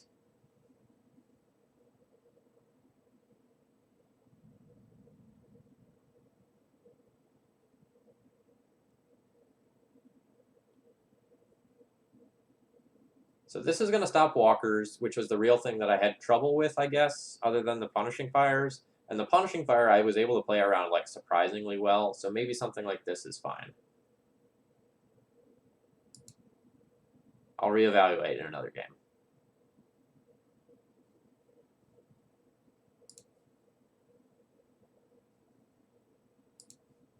All right. Goblin Lackey, round 2, Electric Boogaloo, Revenge of the Ringleader. Let's see if we can do this. Alright, don't just like Mox Diamond punishing fire me. Have a heart. Fuck!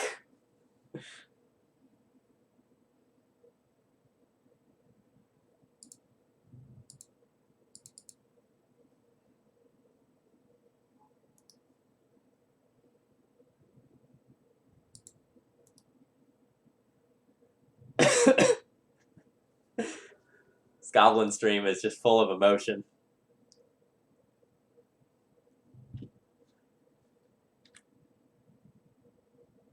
I don't think I'm going to pay the echo on that. Because I can just... Ooh, that's actually really nice. I can just play War Chief and then, like, just start battling. Give the other Goblin haste.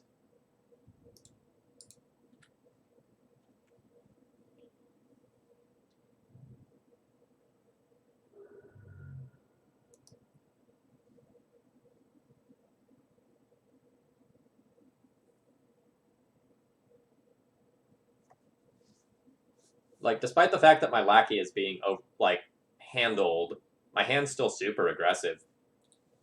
Like, if my opponent doesn't do anything to impact the board, I'd be perfectly happy just, like, playing Incinerator as a 2-1 and attacking with it. Hello, little tree.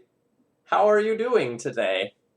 It would be a shame if someone did dirty things to you.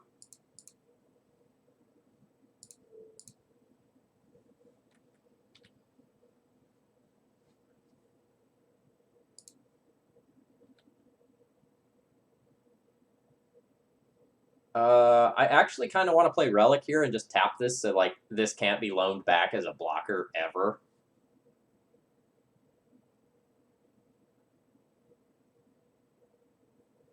And just, like, keep punishing fire from ever getting me. But I'll make that decision post-combat. Not that I think anything's going to change here. I just think my opponent's taking 4.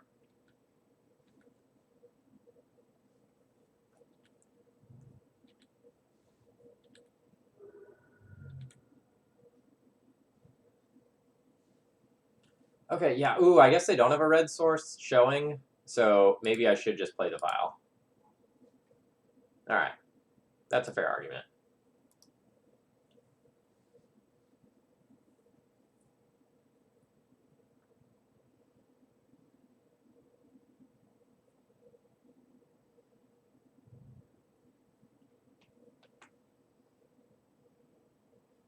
Alright, Decay the War Chief.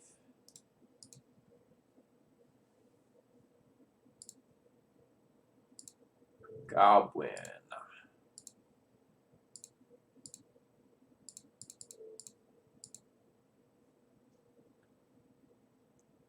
Alright, can we get Red Cestral Recall again?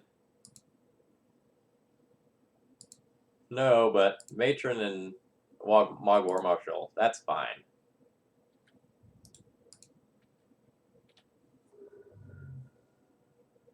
Oh my god, they didn't maze me. Is that a mistake? Or is that a trap?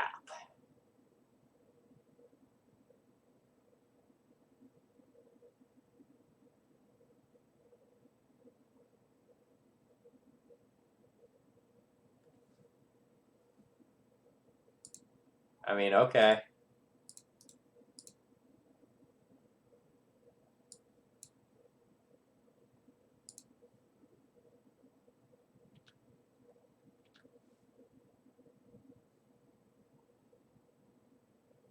Right, Rob?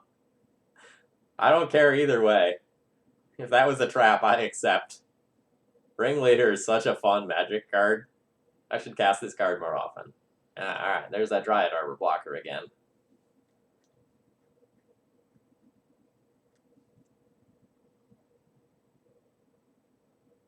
Yeah, so that's why I played the Matron, right? It cantrips. So it's not really a loss.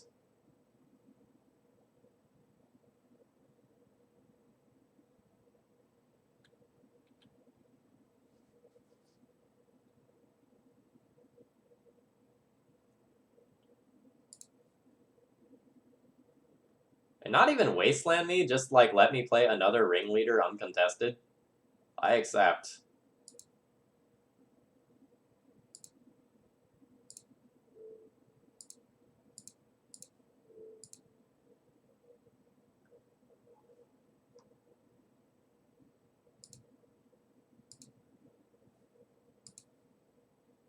I think my opponent's given up on this game. I think they have like legitimately given up and they are just trying to get information. They have to have something like Zealous Persecution in order to like come out anywhere nearing okay.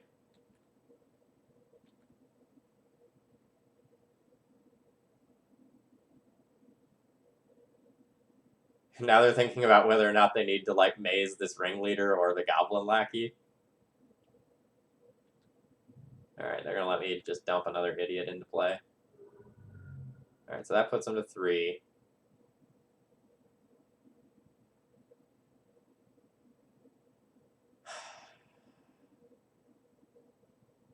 Okay.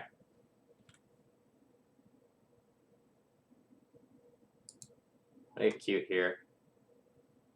Put in Trash Master. The Trash Master would make everything immune to Punishing Fire that's on board other than tokens. And I was going to put in Mogwar Marshal off Vile, sack it to blow up their Mox Diamond to just like constrain them on mana even more.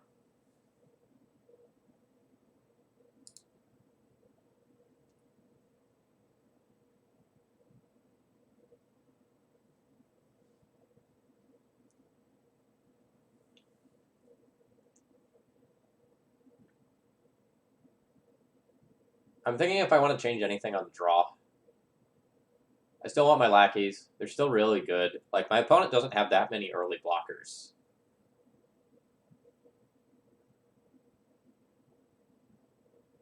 Hey, Gobbo Hunter. Tonight I'm not hunting Gobbos. I am the Gobbos.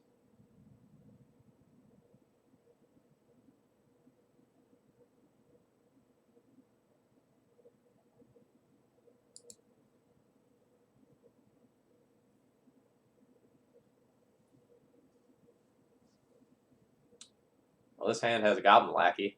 I'm in. In all seriousness, though, the rest of the hand's pretty good. I was about to say something else, barring Wasteland Lock. Okay.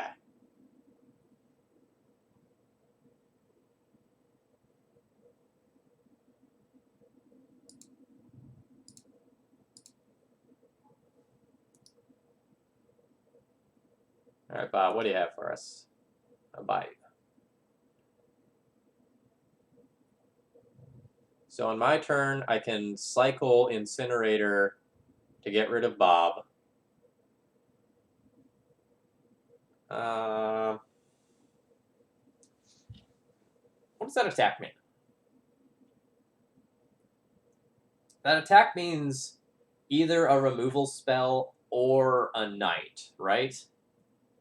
I just like 100% snap block this, no question. I don't understand.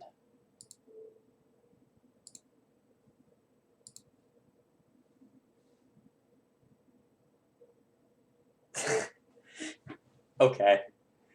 Well, if you were going to do that anyway, opponent, like, you just wasted 2 damage.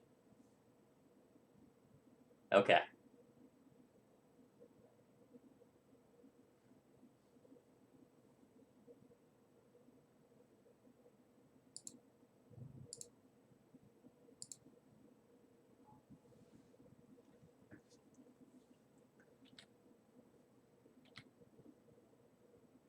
Oh man, opponent ripped Grove.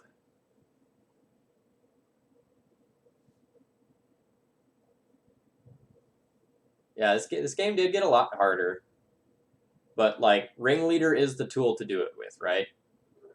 And until my opponent has Loam, I can potentially just knock them off of the combo.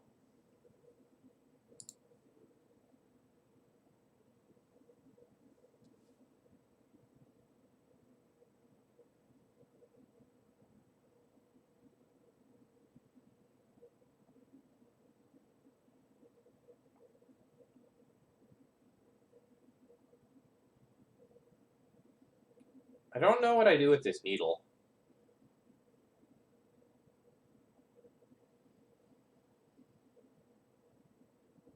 I don't know if I actually like play this out until my opponent gives me something to play it out on. I don't think I'm gonna like run this out here proactively because I'm a little bit scared of like my opponent getting loam and wastelanding me out of this game because I have a bunch of non-basics right now.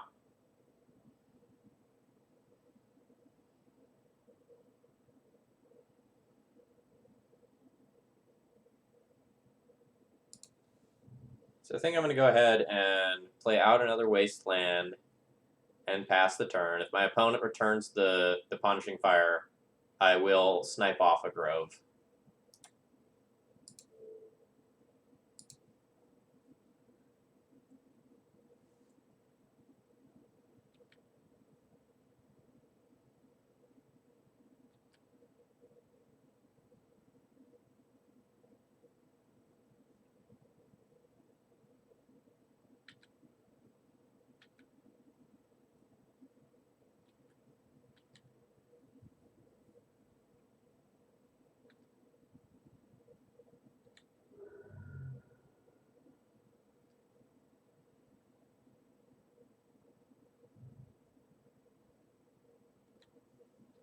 I think I'm going to cycle this for no real value here, since I'm not likely to have any real goblins on board in the next couple of turns. I think I'm just fine taking a new card. This gives me the opportunity to hit like a Lackey here and trade Lackey for Punishing Fire.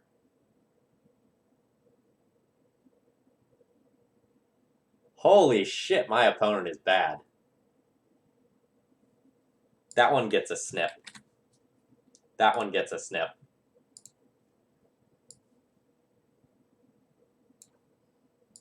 Okay.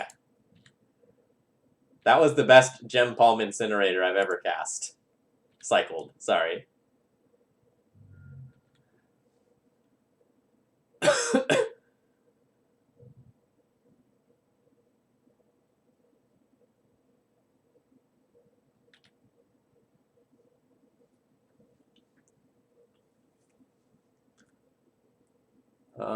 Do I want to play War Chief and let War Chief die to Punishing Fire? Not really.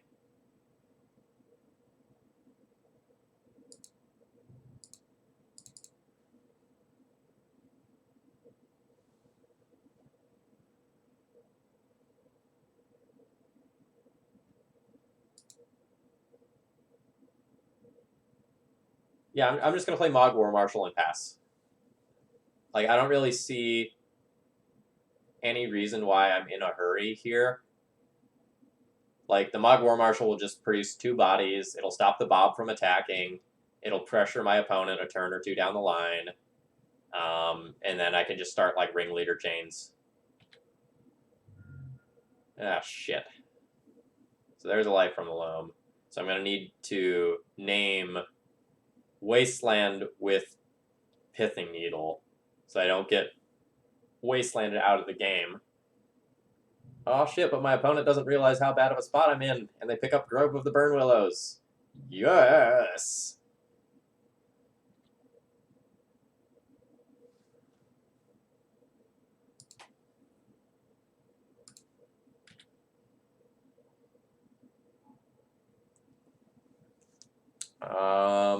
The problem is that if I do name Wasteland with this, then my opponent will be, like, free to, like, Punishing Fire lock me forever.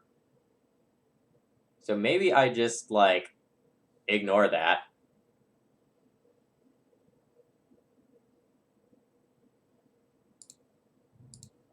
and just kind of hope they don't go on the mana denial plan. They might not have time to. That's not good.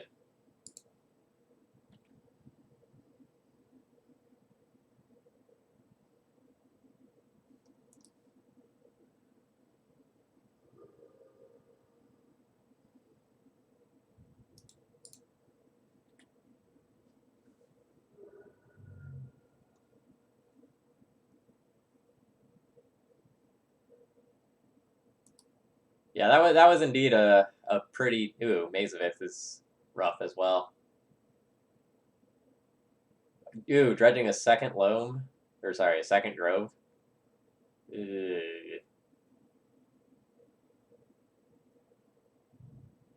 Okay, so they're not going on the Wasteland Me into Oblivion plan. That's good.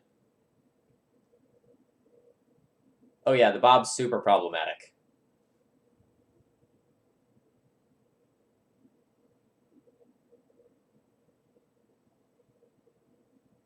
Trashmaster isn't great.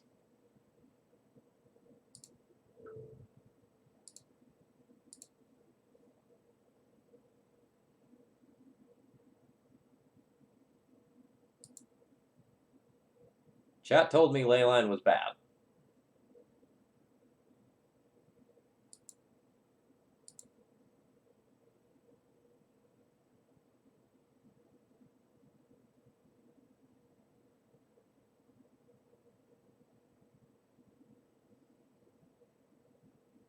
I was very unsure on Leyline.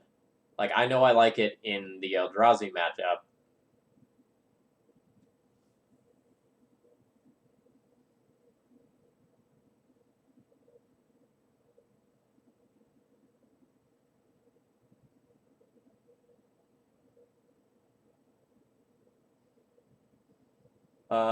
Gabjag, I don't think there's any reason to play Dream Halls in Legacy currently. Like, you can just play a mono blue Omniscience deck featuring Show and Tell and Arcane Artisan just fine without having to resort to Dream Halls.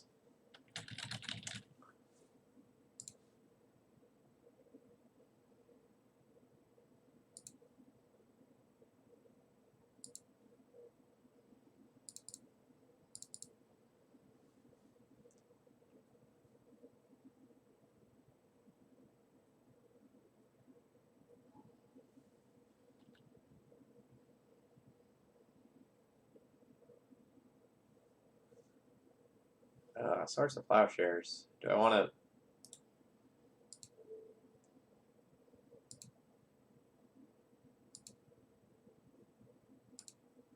At least Goblin Trashmaster, like, pretty much always trades with something that's on board. My trick with Leyline is having it in the open 7. Spoken like a true master.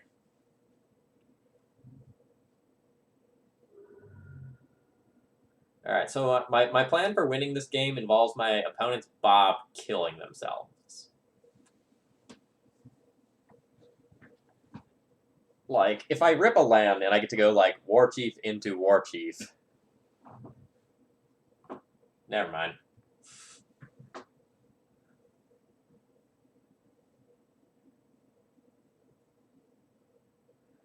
Oh, what the hell is this going to be? A Johnny? Rough. That's life gain. That's what I don't want my opponent to have.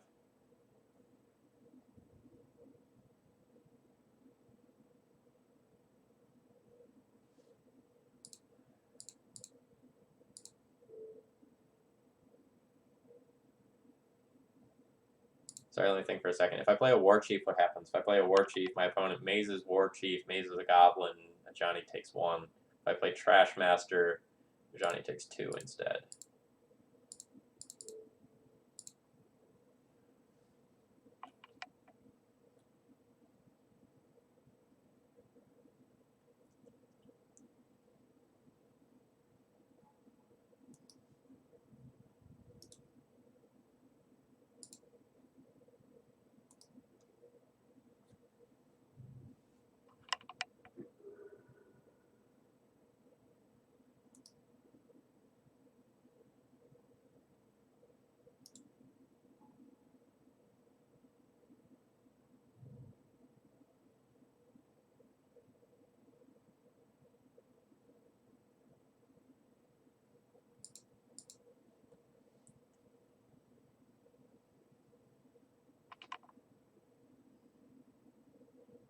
I'd board in Leyline versus Ant.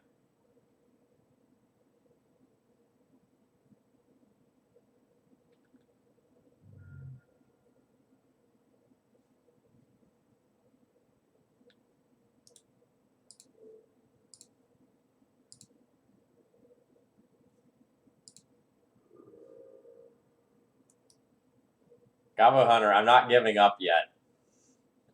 I think I'm very bad off, but like a Relic of Progenitus, for example, would be pretty baller.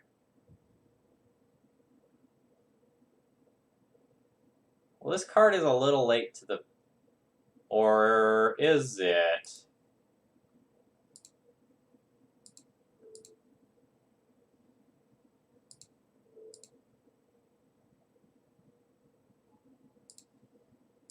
Please mess up, opponent. You've messed up so many times so far. Can I ask for one more?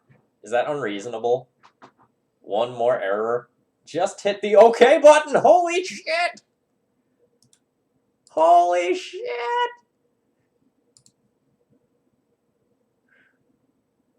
Oh my god! Oh my god! Oh!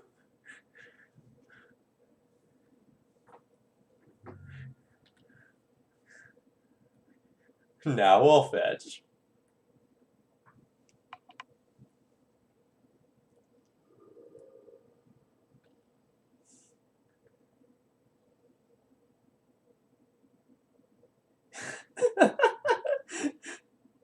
Yeah, that is the sad thing.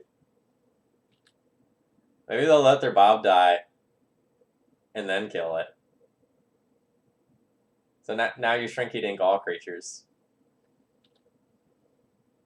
I get so many untap triggers. My god, the untap triggers.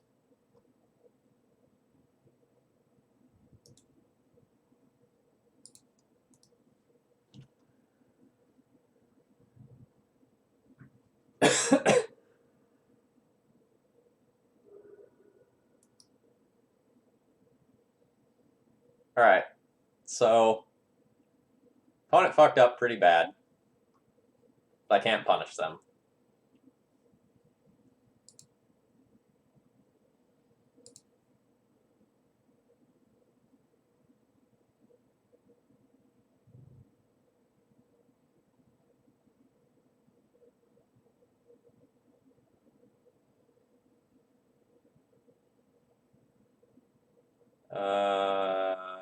I don't think I'm going to cast anything here. I don't really get anything by casting something.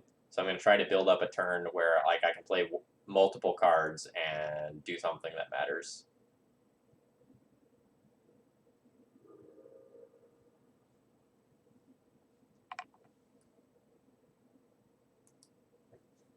Yeah, if you're expecting like mid-range graveyard value decks, Relic's crazy good. I 100% see where you're coming from with that. Okay, next path to victory is opponent timing out. They just like spend so long playing in their graveyard and casting really poor Golgari charms that they time out.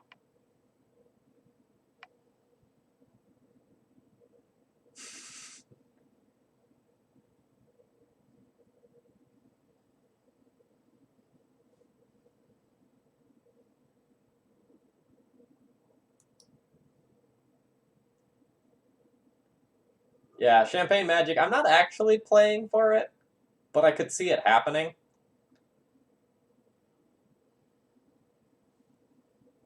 I want to draw, like, a ringleader to restock, and then maybe draw some lands and try to deploy a couple things at the same time.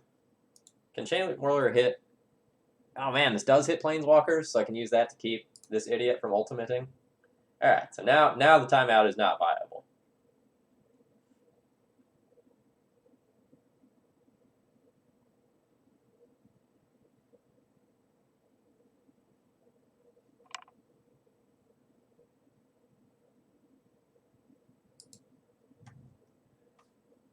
Seven is ultimate. Okay. So next turn, I will play Chain Whirler purely to keep this off of ultimate. Yeah, they keep returning all of their lands to hand.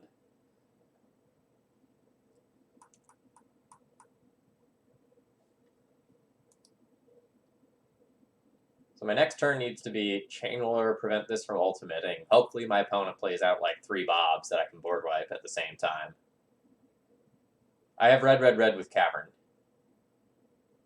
Lily.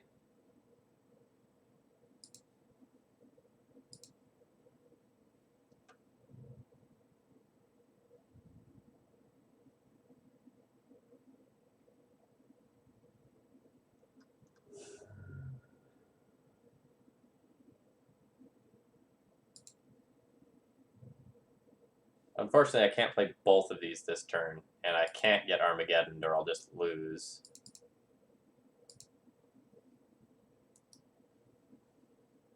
But I get the value of ticking down 2 Planeswalkers.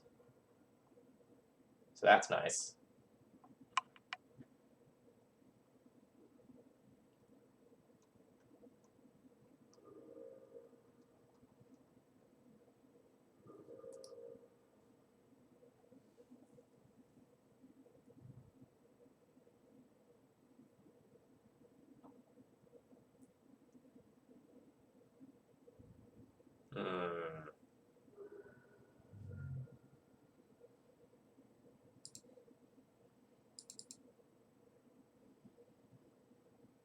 Get him. Get him. Get him, little goblin buddy.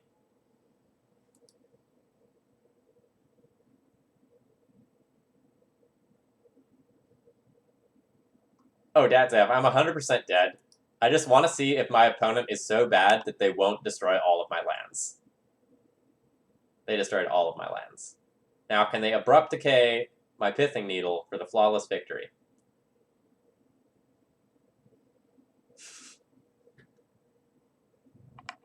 Gracefully Balding, thank you very much for your subscription. I do appreciate that. I did a big breakdown of it. If you want to watch the replay later, I did it after the first round.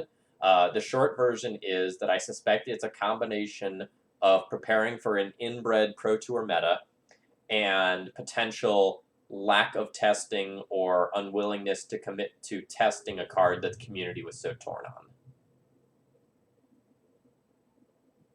Gabo Hunter, I don't actually know that Brightling dipped after the Pro Tour. Like, the card had been on a big downward trend for quite some time. I haven't, like, checked in the last 24 hours or anything like that. Alright, I get to curve 1 drop into 2 drop into 3 drop into 4 drop if I get lands. I'm on the draw.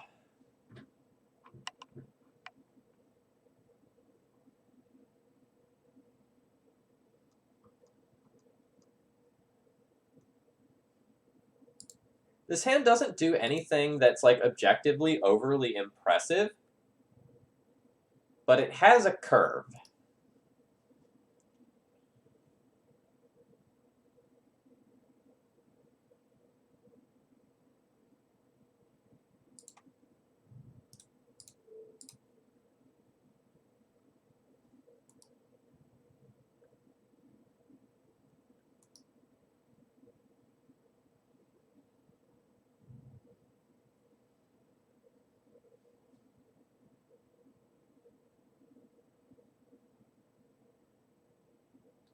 Yeah, Trashmaster is going to be absolutely filthy. Oh yeah, I am 100% sure that like Alan Wu and Marcio Carvalho did an insane amount of testing. I don't know to what degree that testing included Brightling though. Ooh. So my opponent might be playing something that is not just entirely like super big Eldrazi. It looks like they've got some speed bumps along the way.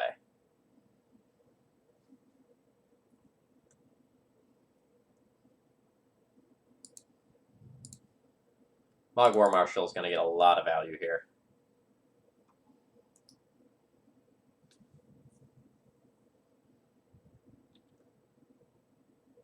If this is actually just like a regular Eldrazi deck that happens to be playing Cloud Posts rather than like the big ramp version, that'd be interesting.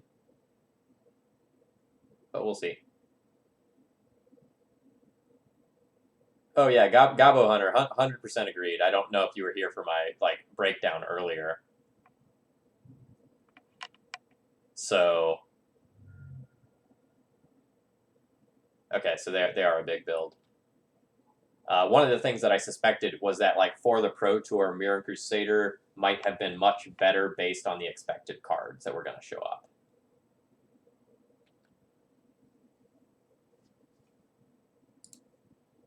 So if I get one more turn before they do something big and stupid, Trashmaster gets to come down and like kill that Dynamo. So it's 1, 2, 3, 4, 5, 6, 7. That's unlikely though.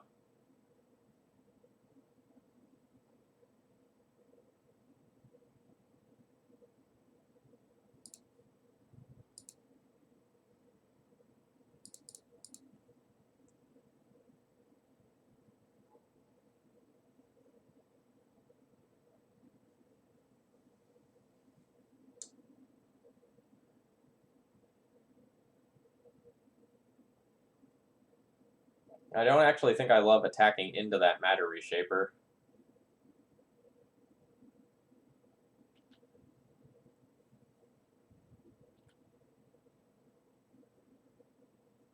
Honestly, maybe I shouldn't have played that War Chief in case my opponent plays Ugin. But if my opponent plays Ugin, I probably can't win anyway. I don't think I want to throw away a Goblin token for 1 mana when it can potentially be like a Shatter with Trashmaster on the following turn. Trashmaster. Goodbye, friend.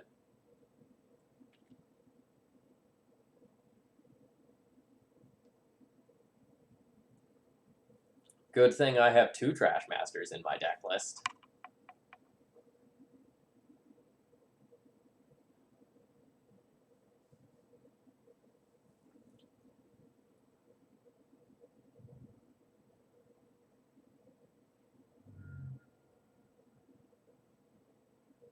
Maybe like an Endbringer.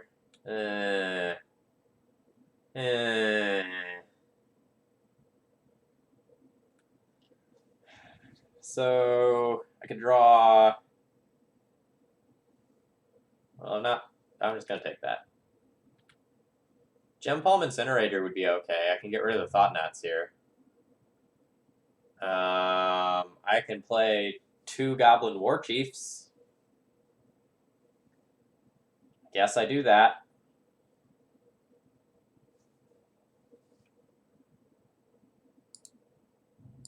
So I'm going to play out both of these because if my opponent casts an All Is Dust, I'm 100% not in this game. And on the off chance that something somehow goes right and I'm able to get out of this with like back-to-back Goblin Incinerators or something like that, I want to have the bodies on board.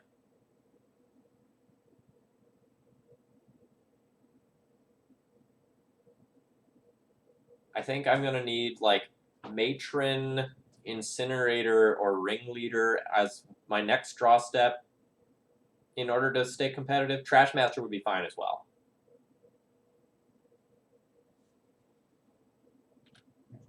All right, really glad to just see my opponent drawing cards here rather than doing something to wreck me.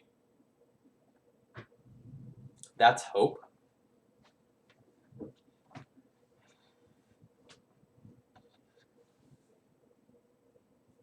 Oh, man.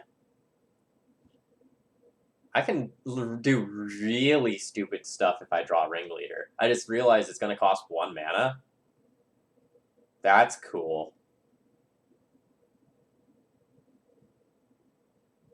Alright. I don't really care about that Karn. I have bigger problems right now. You can have Ancient Tomb.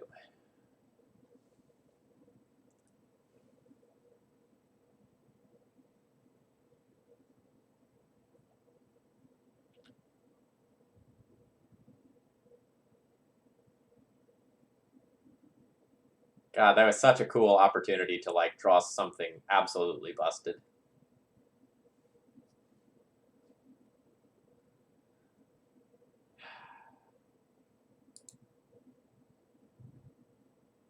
Alright. I guess I'll just pass the turn.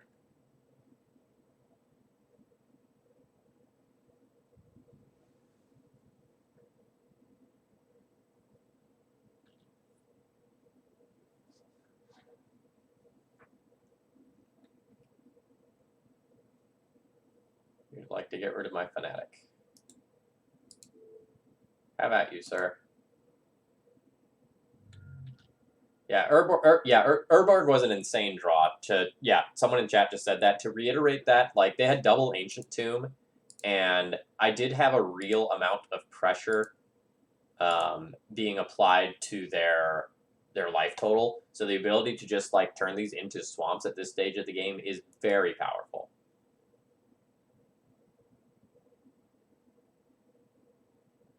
I guess I shouldn't have tapped Eldrazi Temple because of Endbringer's ability. I was limiting it because it's like a soul land for Eldrazi spells, but at this stage, like, just tapping that land was objectively wrong for exactly that reason. You can have a Cloud Post.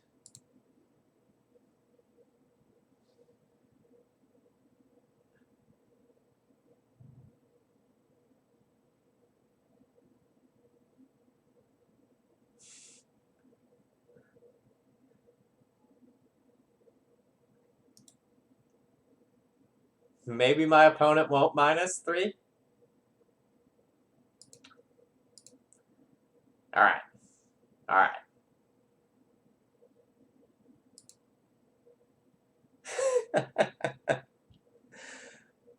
All right. So Needle for Walkers seems good.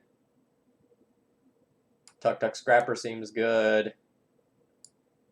Pyrokinesis can take out Thought Knot Seer. Is that good enough? Maybe?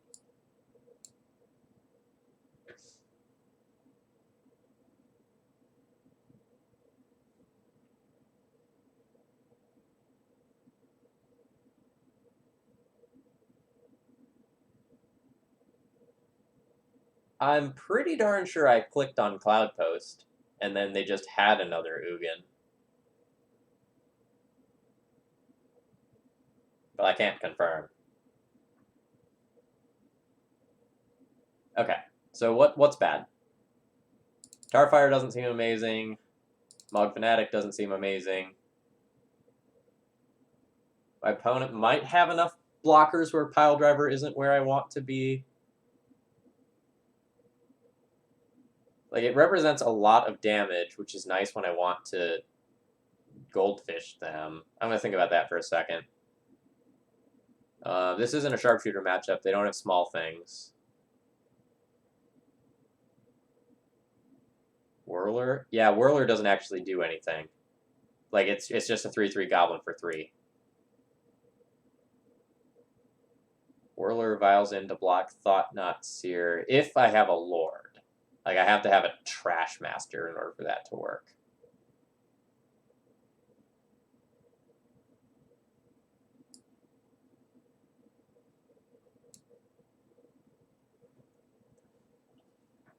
So I'm not going down that many Goblins, right? Like, I'm going down 4 Goblins. That still leaves me with 29 hits for a Ringleader. Oh, off a vial specifically. I see.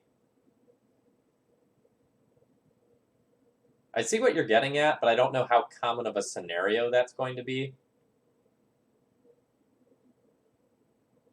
I think I like this. Would like to play first.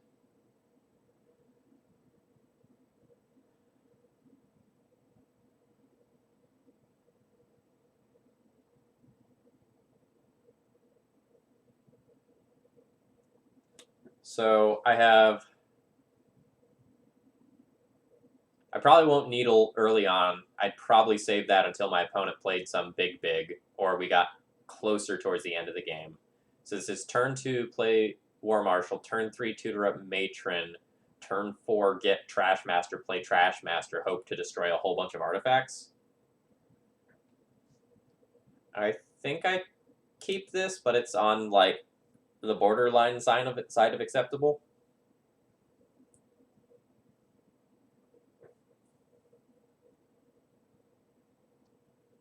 Yeah, Olaf, I'm with you. I 100% want a Vile Hand for a matchup like this so that, like, my Rishadan ports seem more powerful.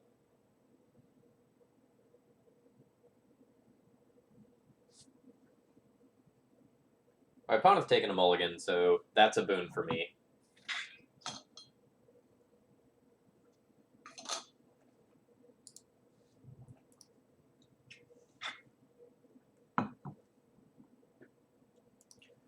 I don't want a Pithing Needle, like, too early in this matchup because I don't want to, like, be wrong with what I name. Because, like, I might need to name Karn, or the other Karn, or Ugin, or Endbringer. Like, there's a lot of options in this deck.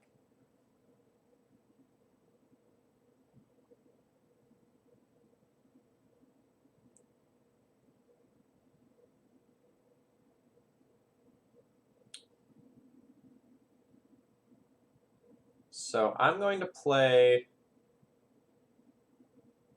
Port and Mog War Marshal this turn. I want to incentivize my opponent to play a bunch of artifacts so I can potentially get a blowout 2 turns down the road with Matron. And this would be like a critical turn where my opponent could go and play some artifacts. Probably not now that they played Eye of Ugin.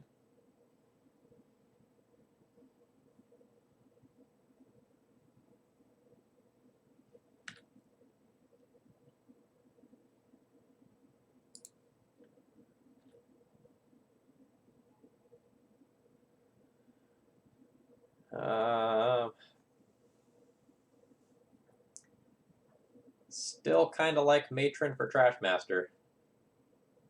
I could also Matron for Ringleader and try to get lucky. Like, the Trash Master would turn these into 2/2s, though, that can trade with the Reshaper, and then I can get pretty aggressive.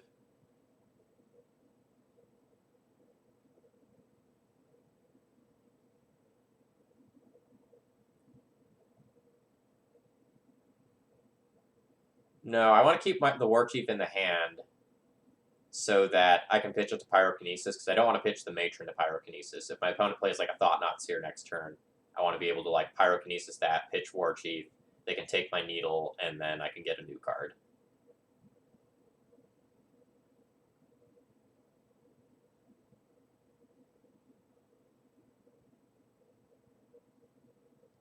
So I see that you guys are saying War Chief, but I think my next turn involves, like, Matron into my next turn cycle involves, like, Matron this turn into some 4-drop next turn, either Trash Master or Ringleader.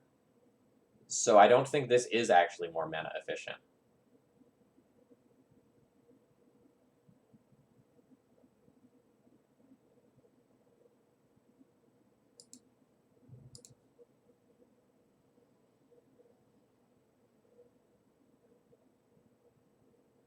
Port and pass.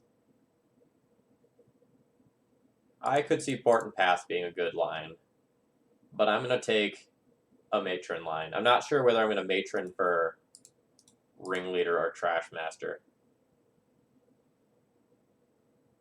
Or sorry, not Matron, Ringleader.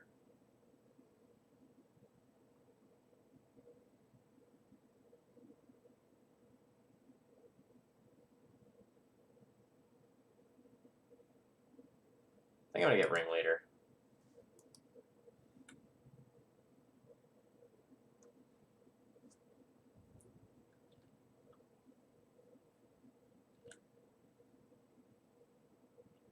Okay, yeah,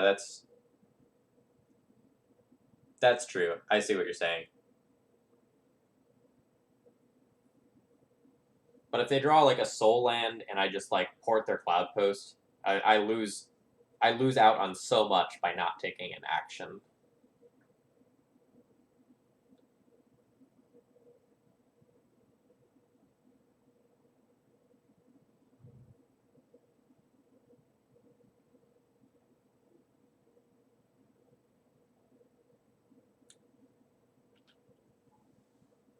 The Spyglass is interesting here.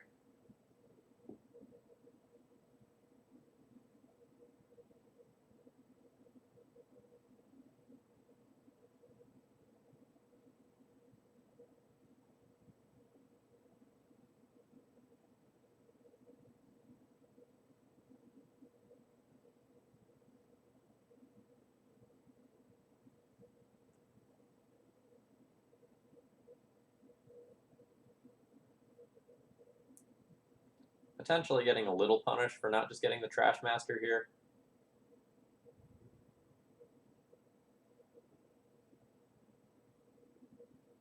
Okay.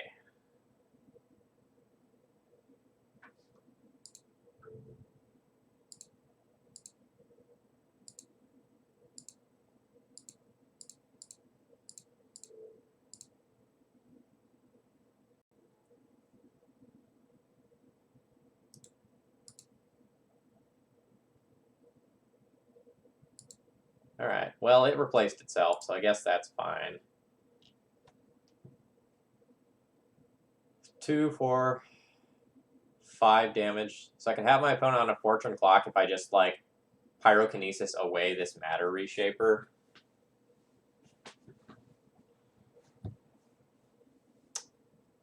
Is that worth 2 cards from me when it could just, like, totally backfire?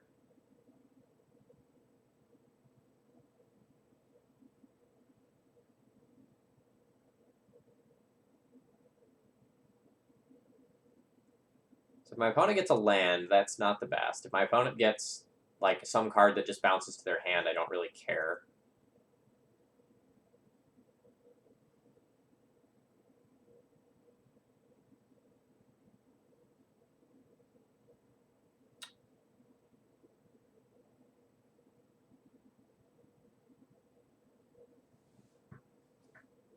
I think I'm on the aggro plan to close this game out, currently.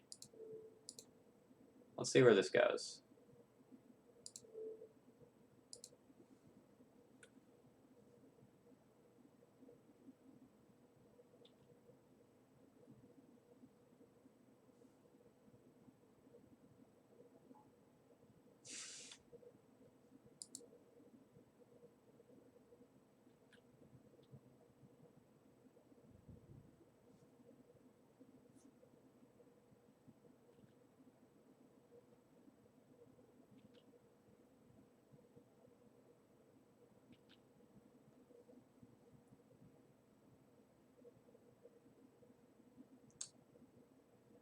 I think you players that have played Goblins for longer have a much stronger opinion of War Leader than I do.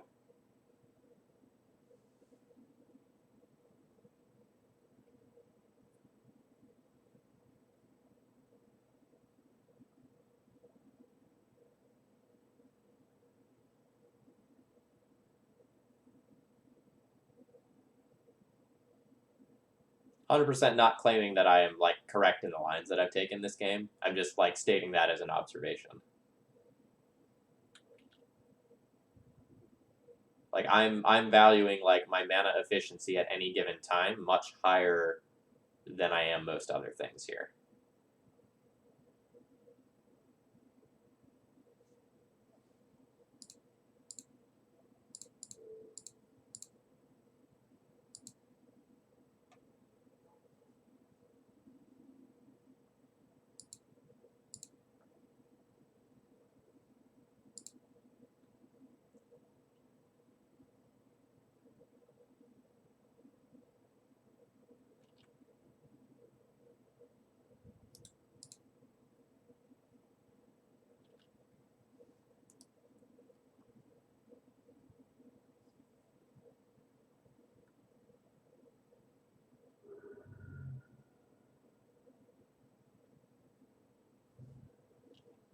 Alright, I gave the opponent a land. That's not, like that's obviously something that I did not want.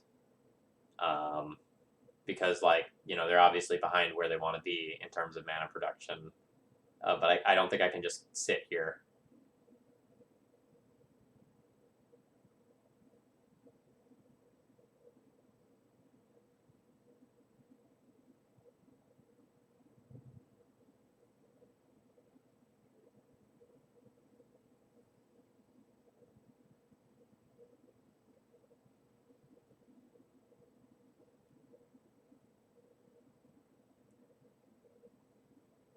Oblivion Sower.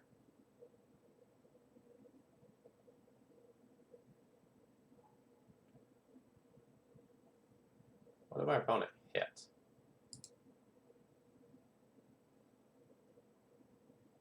Okay.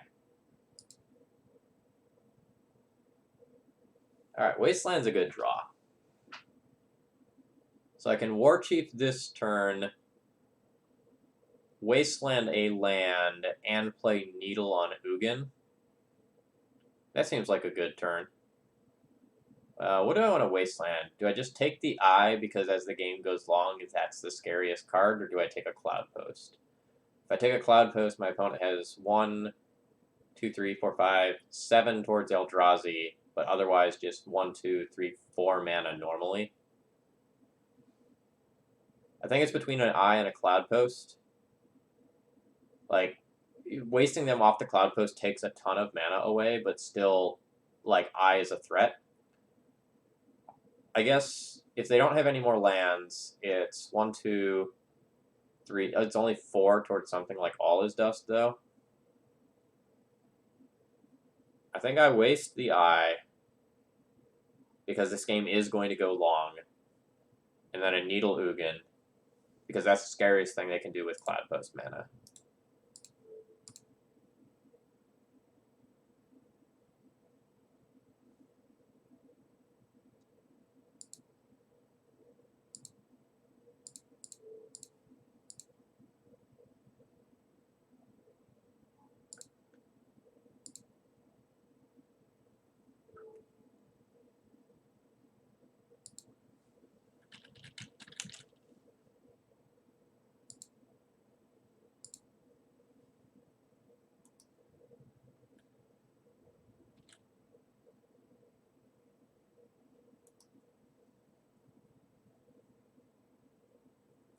Alright, what was Champagne Magic's line?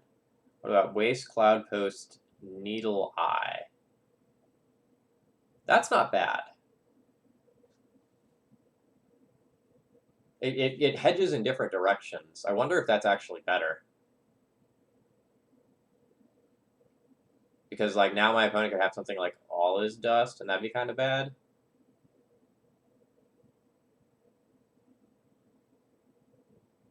Yeah, that might have been better.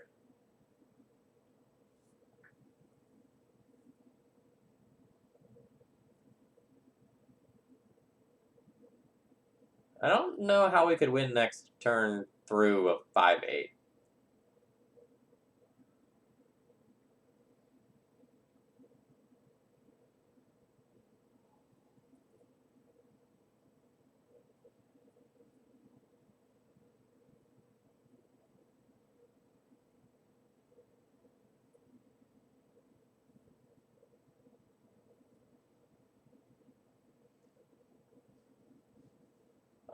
I don't want you to have more blockers. I think I'm going to give you more mana. You can have Cloud Post.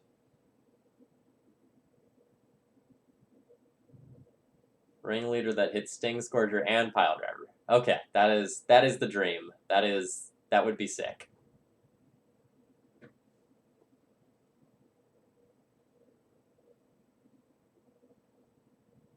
I also think my opponent should have just made a blocker. Alright, so this costs 3.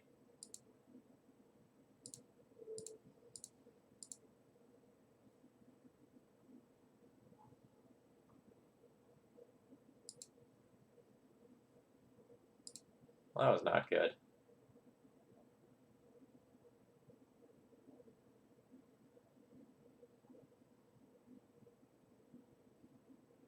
So I guess I can play another one of these and just like try to go for lethal next turn.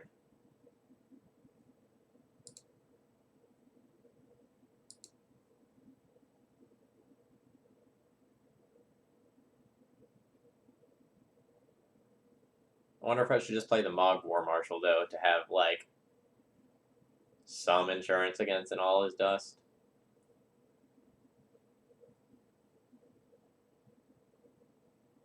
Gobbo Hunter, I got a 4-of reveal earlier. I used up all of my luck too quickly.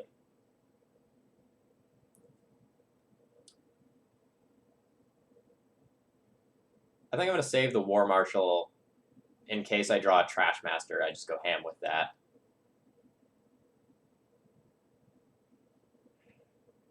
One, two, three, 4, 5, 6, 7, 8, 9. I could just, like,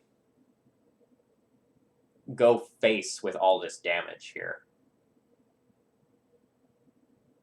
I don't hate that, actually. And then next turn I can play a War... Can I play... Hold on. Can I play War Chief into Ringleader next turn? I can if I draw a land. And... Alright, so because like I assume my opponent would block this War Chief.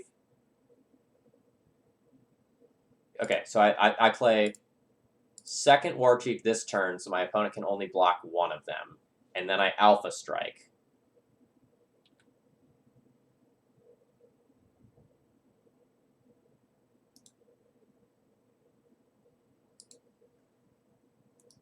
I'm fine with trading one War Chief for Oblivion Sower.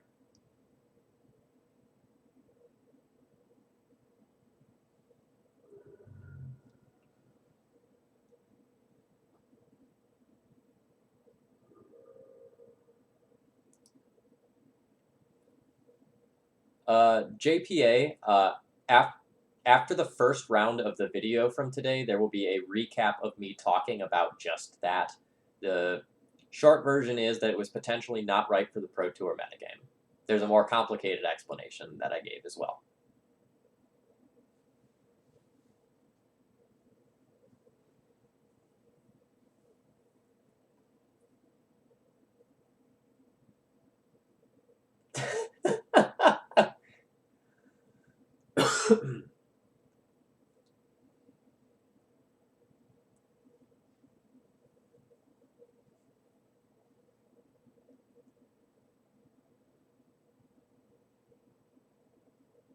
Yeah, the opponent has plenty of mana with the Cloud Post. Like, the Cloud Posts alone are 9 mana at this point.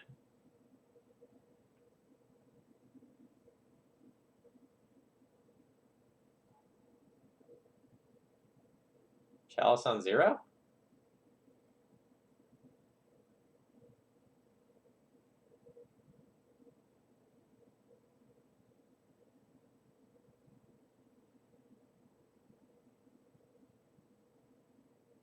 Is this going to be a Ballista? Is this going to be an Ulamog?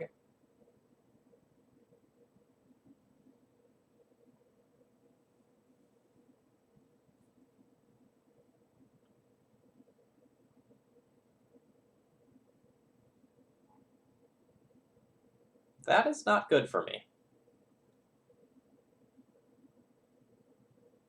That's very not good for me. Oh god, opponent, please pass the turn with Ballista up, and don't kill my War Chief, so that I can play things for a reduced price. Oh man. I don't know exactly what this Incinerator does, but I think it's good. So I have 1, 2, 3, 4, 5, 6 Goblins. Wow, opponent not killing his War Chief is so huge for me. Because I can cast this Ringleader and still have cycling mana for Gem Palm Incinerator. And then force the Ballista off the board.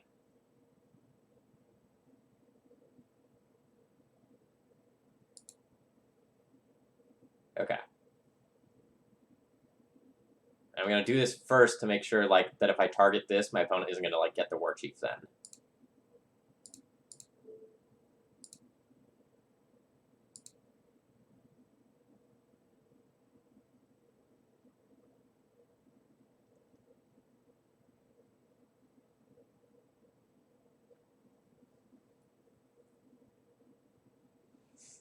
Oh, now you want to get rid of it.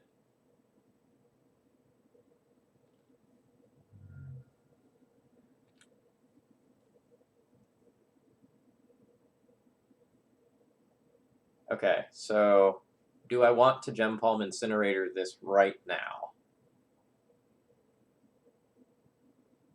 If I do so, the Ballista 100% dies. I think I take this moment before my opponent can shrink it more, because at this point there's kind of a counter floating in the middle of nowhere that does nothing.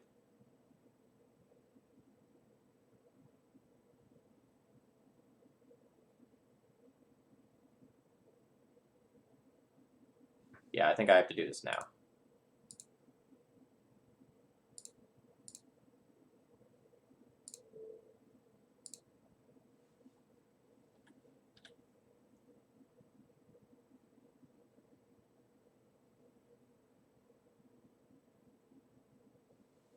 I'm also unsure about the Chalice on 0. That doesn't make a lot of sense to me. Opponent might be playing around me being a, like, Mox Diamond version of the deck, or, not Mox Diamond, Chrome Mox version of the deck, because those are running around as well. So, like, it's not a play that makes 0 sense. The Chrome Mox builds haven't been popular since Deathrite Shaman got banned, though.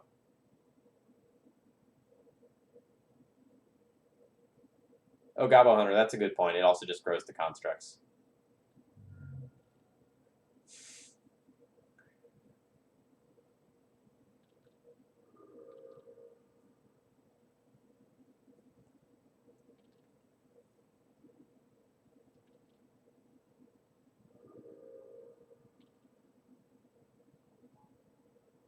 Alright, come on, ringleader, buddy.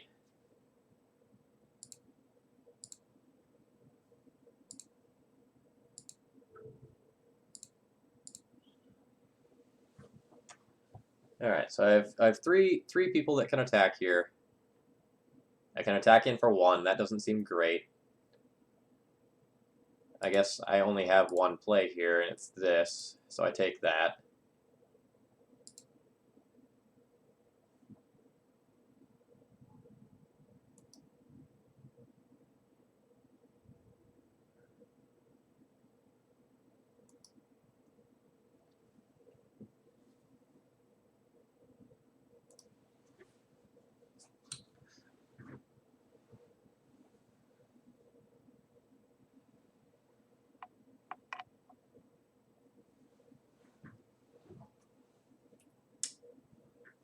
Goblin Trashmaster would be stellar.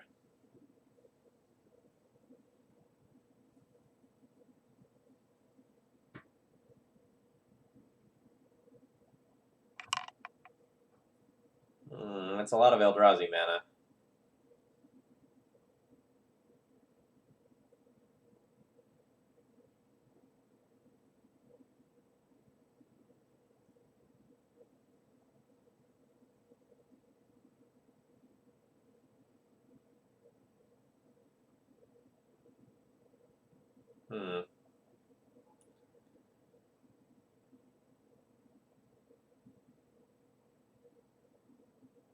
I'd have been kind of tempted to just go after lands. Like, just take out 2 mountains there. Oh, okay, they actually had the Ugin. Never mind. Yeah, I'm done here. I'll take one more draw step to make sure I don't have something absolutely busted on the top of my deck, but, like, the Ugin seems unbeatable, especially coupled with all those other idiots.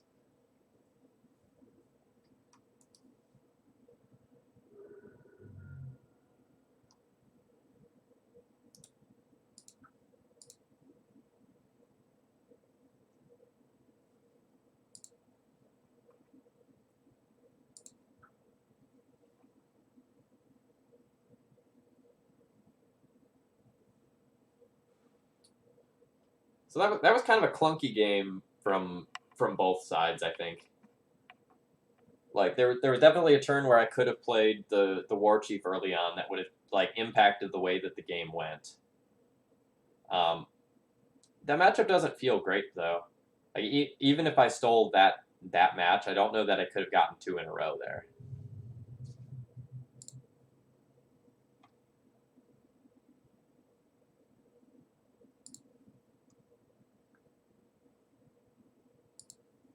This hand has 2 Goblin Lackeys. This is twice as good as any opening hand I've had yet. That's how that works, right?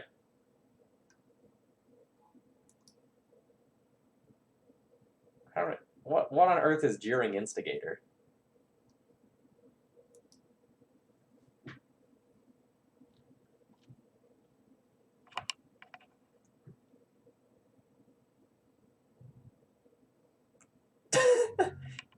Answer, it's terrible.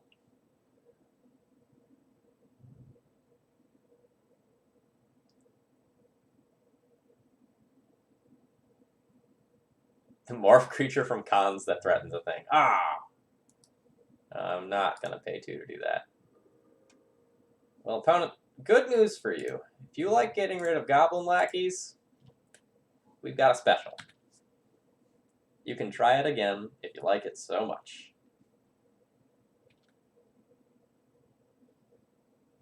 This feels like a good matchup for me, right? Like, they have to use their early burn spells, like taking out Goblin Lackey, or like hold back Swiss Spears to block.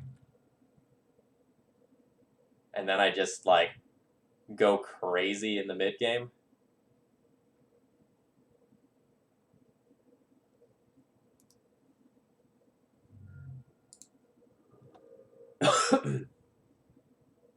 Burns like 40%? Seriously?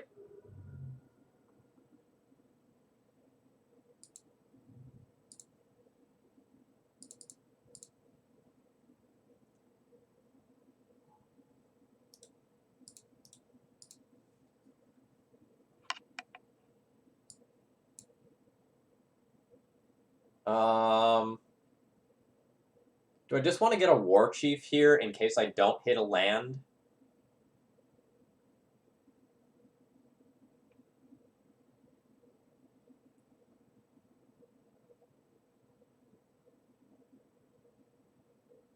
If I don't hit a land and I play a War Chief, that seems good. Like, otherwise I could just get something like a Tarfire.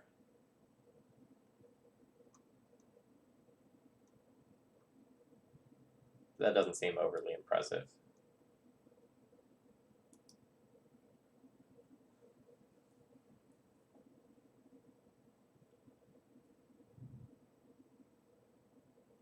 Barbarian Ring. Such value.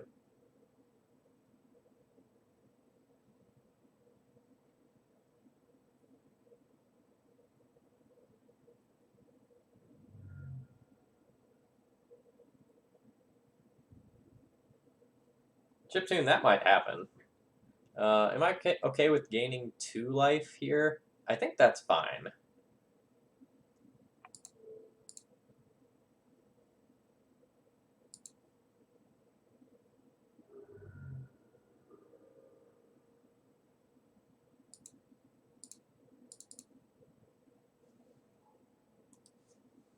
I'm 100% not blocking with this War Chief, so I'm just going to attack with it.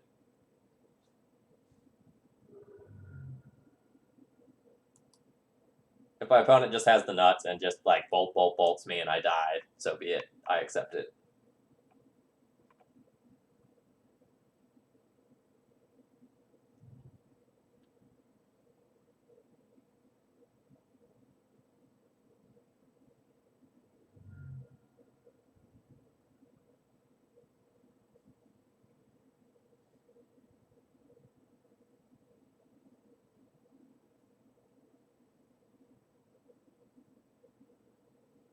Oh geez, just Fire Blast me.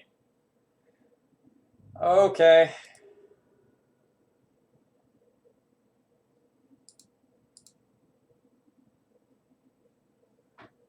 Alright, so I feel like I want these thorns.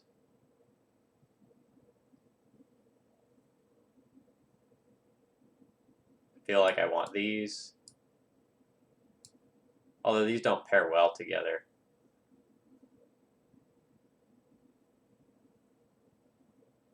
I guess I'd even consider this just as a 3/3 first striker.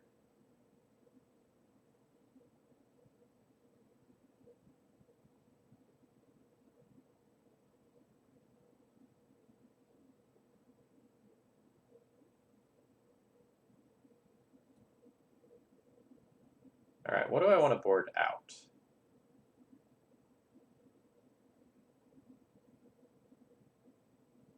I can see some of my cards being kind of slow for the matchup.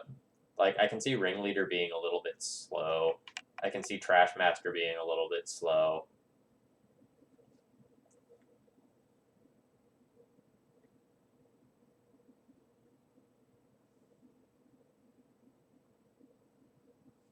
So what if I do, like, Trash Master out, some number of Ringleaders out? Yeah, okay, Sting Scourger seems terrible.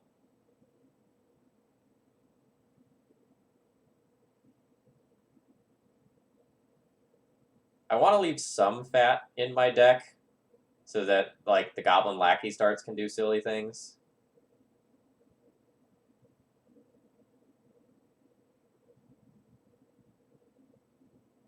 Okay, yeah, Sharpshooter's not good. I should probably leave one...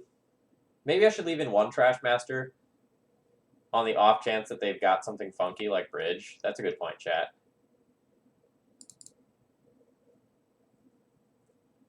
Maybe that means I cut the Siege Gang instead.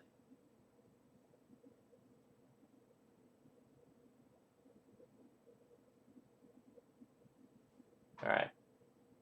Mog Fanatic isn't very good here, actually. Like, I can just block and then ping one, but the one damage isn't actually doing anything. That might not be worth a card. Maybe I get that out and then just play, like, a 3-mana 3/3.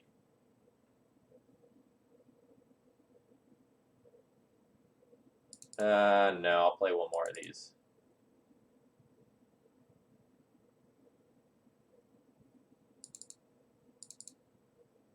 I don't know. I'm torn.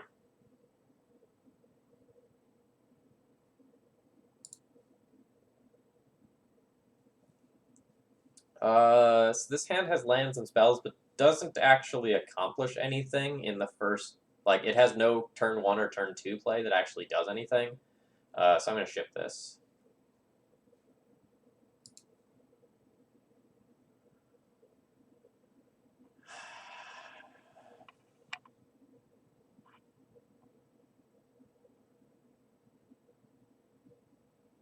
This hand's rough.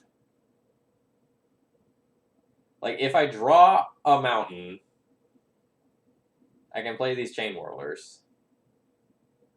I don't know that this hand can win. I think I ship this and try to get something with a Lackey or a Vial. That has both a Lackey and a Vial.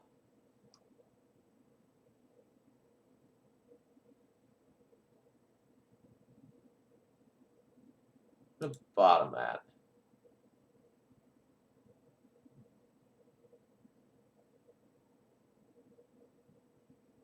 Piledriver can get really aggressive, but I feel like it'll just get bolted. Like, I feel like both my Lackeys and this Piledriver probably get bolted.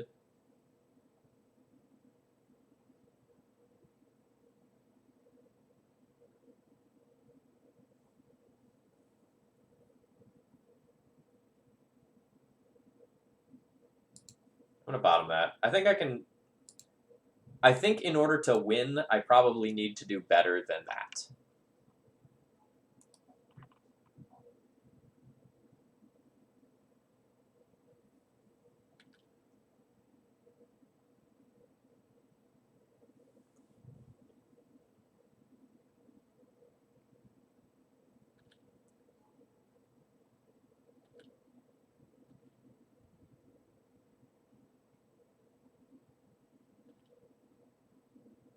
Tarfire.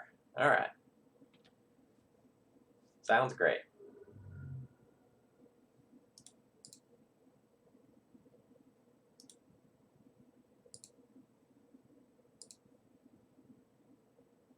And, like, obviously I won't Tarfire the Goblin Guide until my opponent attacks. I want to try to get more value out of their Goblin Guide. Guide is a Goblin for Gem Palm. Legitimately did not know that Gem Palm checks Goblins on both sides of the battlefield, so thank you for that. That's actually, like, super useful information for me.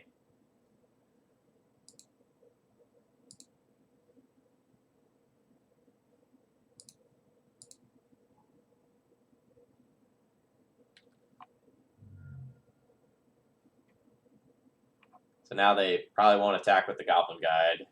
Just, like, doesn't make sense to, because the Goblin Lackey could do dirty things to them. So I'm going to Tarfire their Goblin Guide end of turn. What? You knew I drew the Tarfire, and you know I have Goblin Lackey. That doesn't make a lot of sense to me.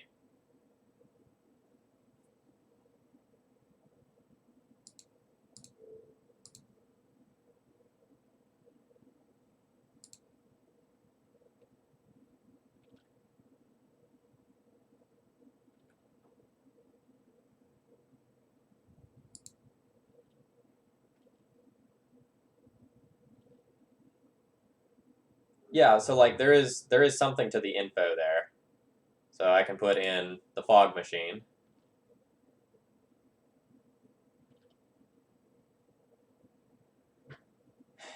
And I don't know if I actually want to play this lackey or just like hold it for pyrokinesis.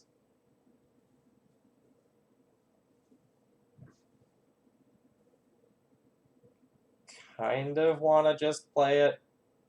I'm the aggressor on board. My opponent needs more creatures to like blank me. I think I'm going to cast this, but I don't know if that's right. I'm leaning towards getting aggressive after I've double mulliganed because the long game probably doesn't favor me.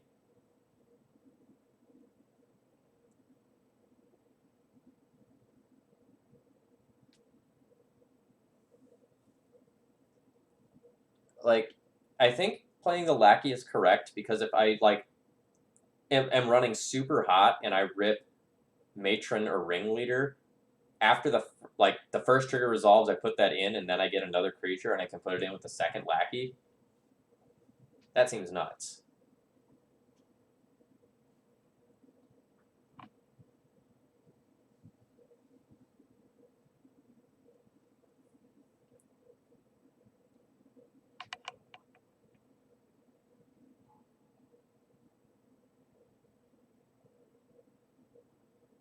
So like even if my opponent just like blocks now.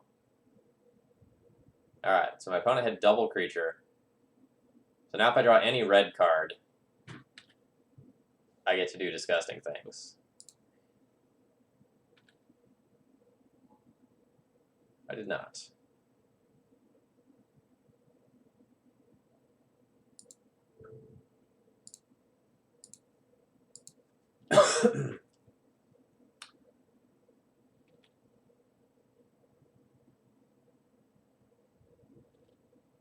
I don't regret my line. Like, if I had held it and I got to, like, pyrokinesis away both of those and attack for 3, I'd be in a pretty hot position. But I'm still doing pretty well.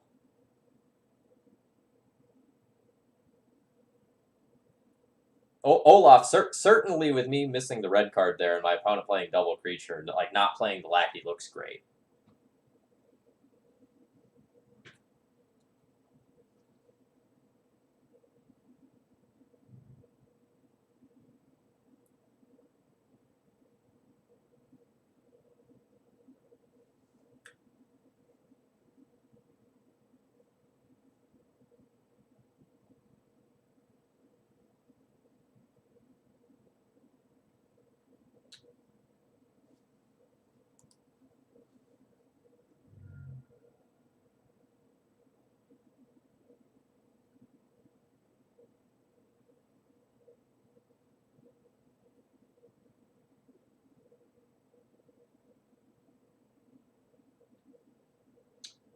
All right, opponent, what do you have going now?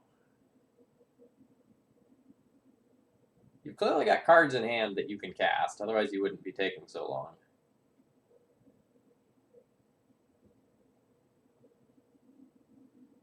I think I'm okay taking this hit, but on following turns I chump block.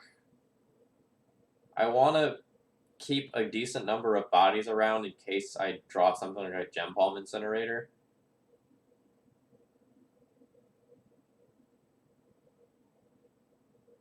No way I can take it. All right. Okay. No, I guess like my line if I draw a red card is pyrokinesis away both idiots.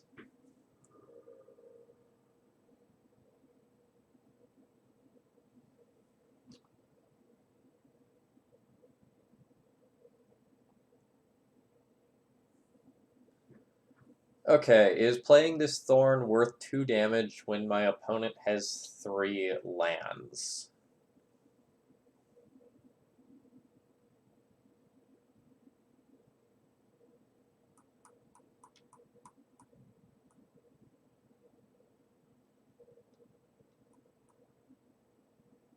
I don't know that this is worth it at this stage.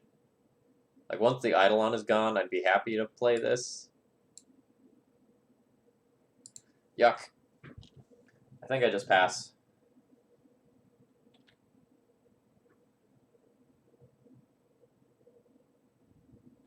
Yeah, Arkin, I'm with you. I'm probably pretty far behind now.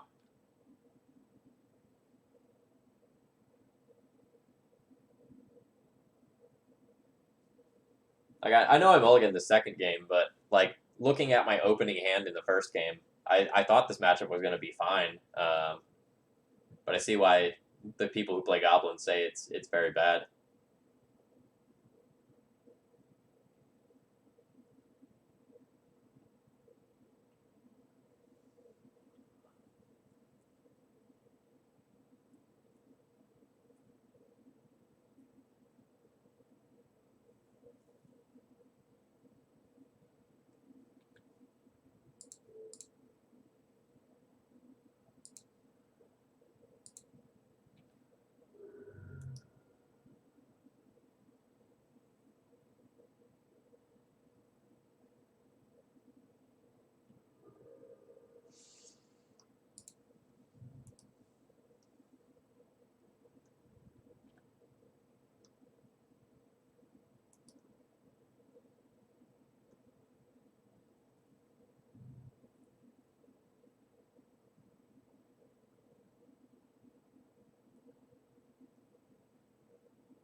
Yeah, not drawing another red card for the Pyrokinesis is rough.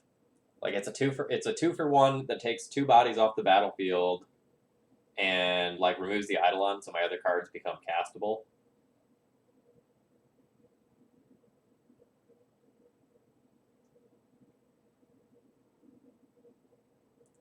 God, it's another Thorn on top. That is such daggers.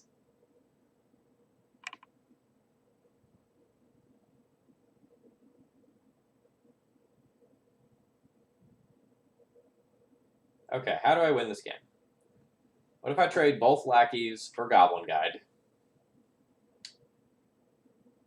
Then 2 turns from now, I draw a red card, and my opponent doesn't have anything. And I get both Swift Spear and Eidolon.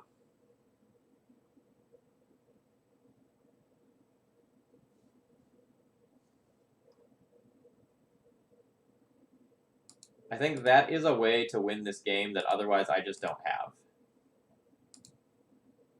I think, like, if my opponent has, like, literally any spells in their hand, I'm just going to lose. And this sets me up to just, like, eat it to a lightning bolt here a little bit. But I accept that. Because I think in order to win this game, I need to take some very high-risk plays.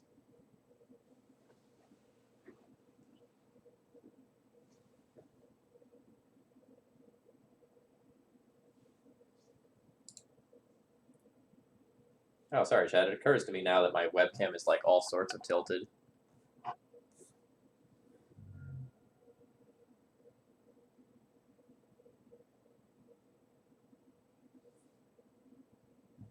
That's way better. Okay. So I still probably don't want to play a Thorn in the face of the Eidolon.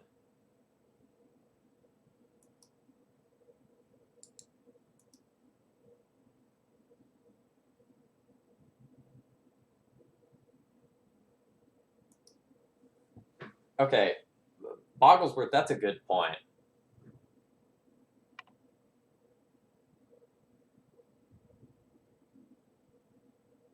If I need my opponent to have literal nothing, maybe I should have blocked the Swift Spear.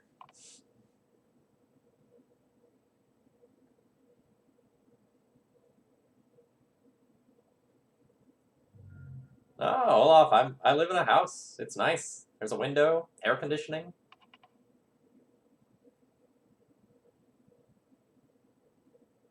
I'm probably just dead. Fire Blast should do it, right? Take 4, go to 4, take 4. Just for shits and giggles, though. Let's see if I have a red card on top.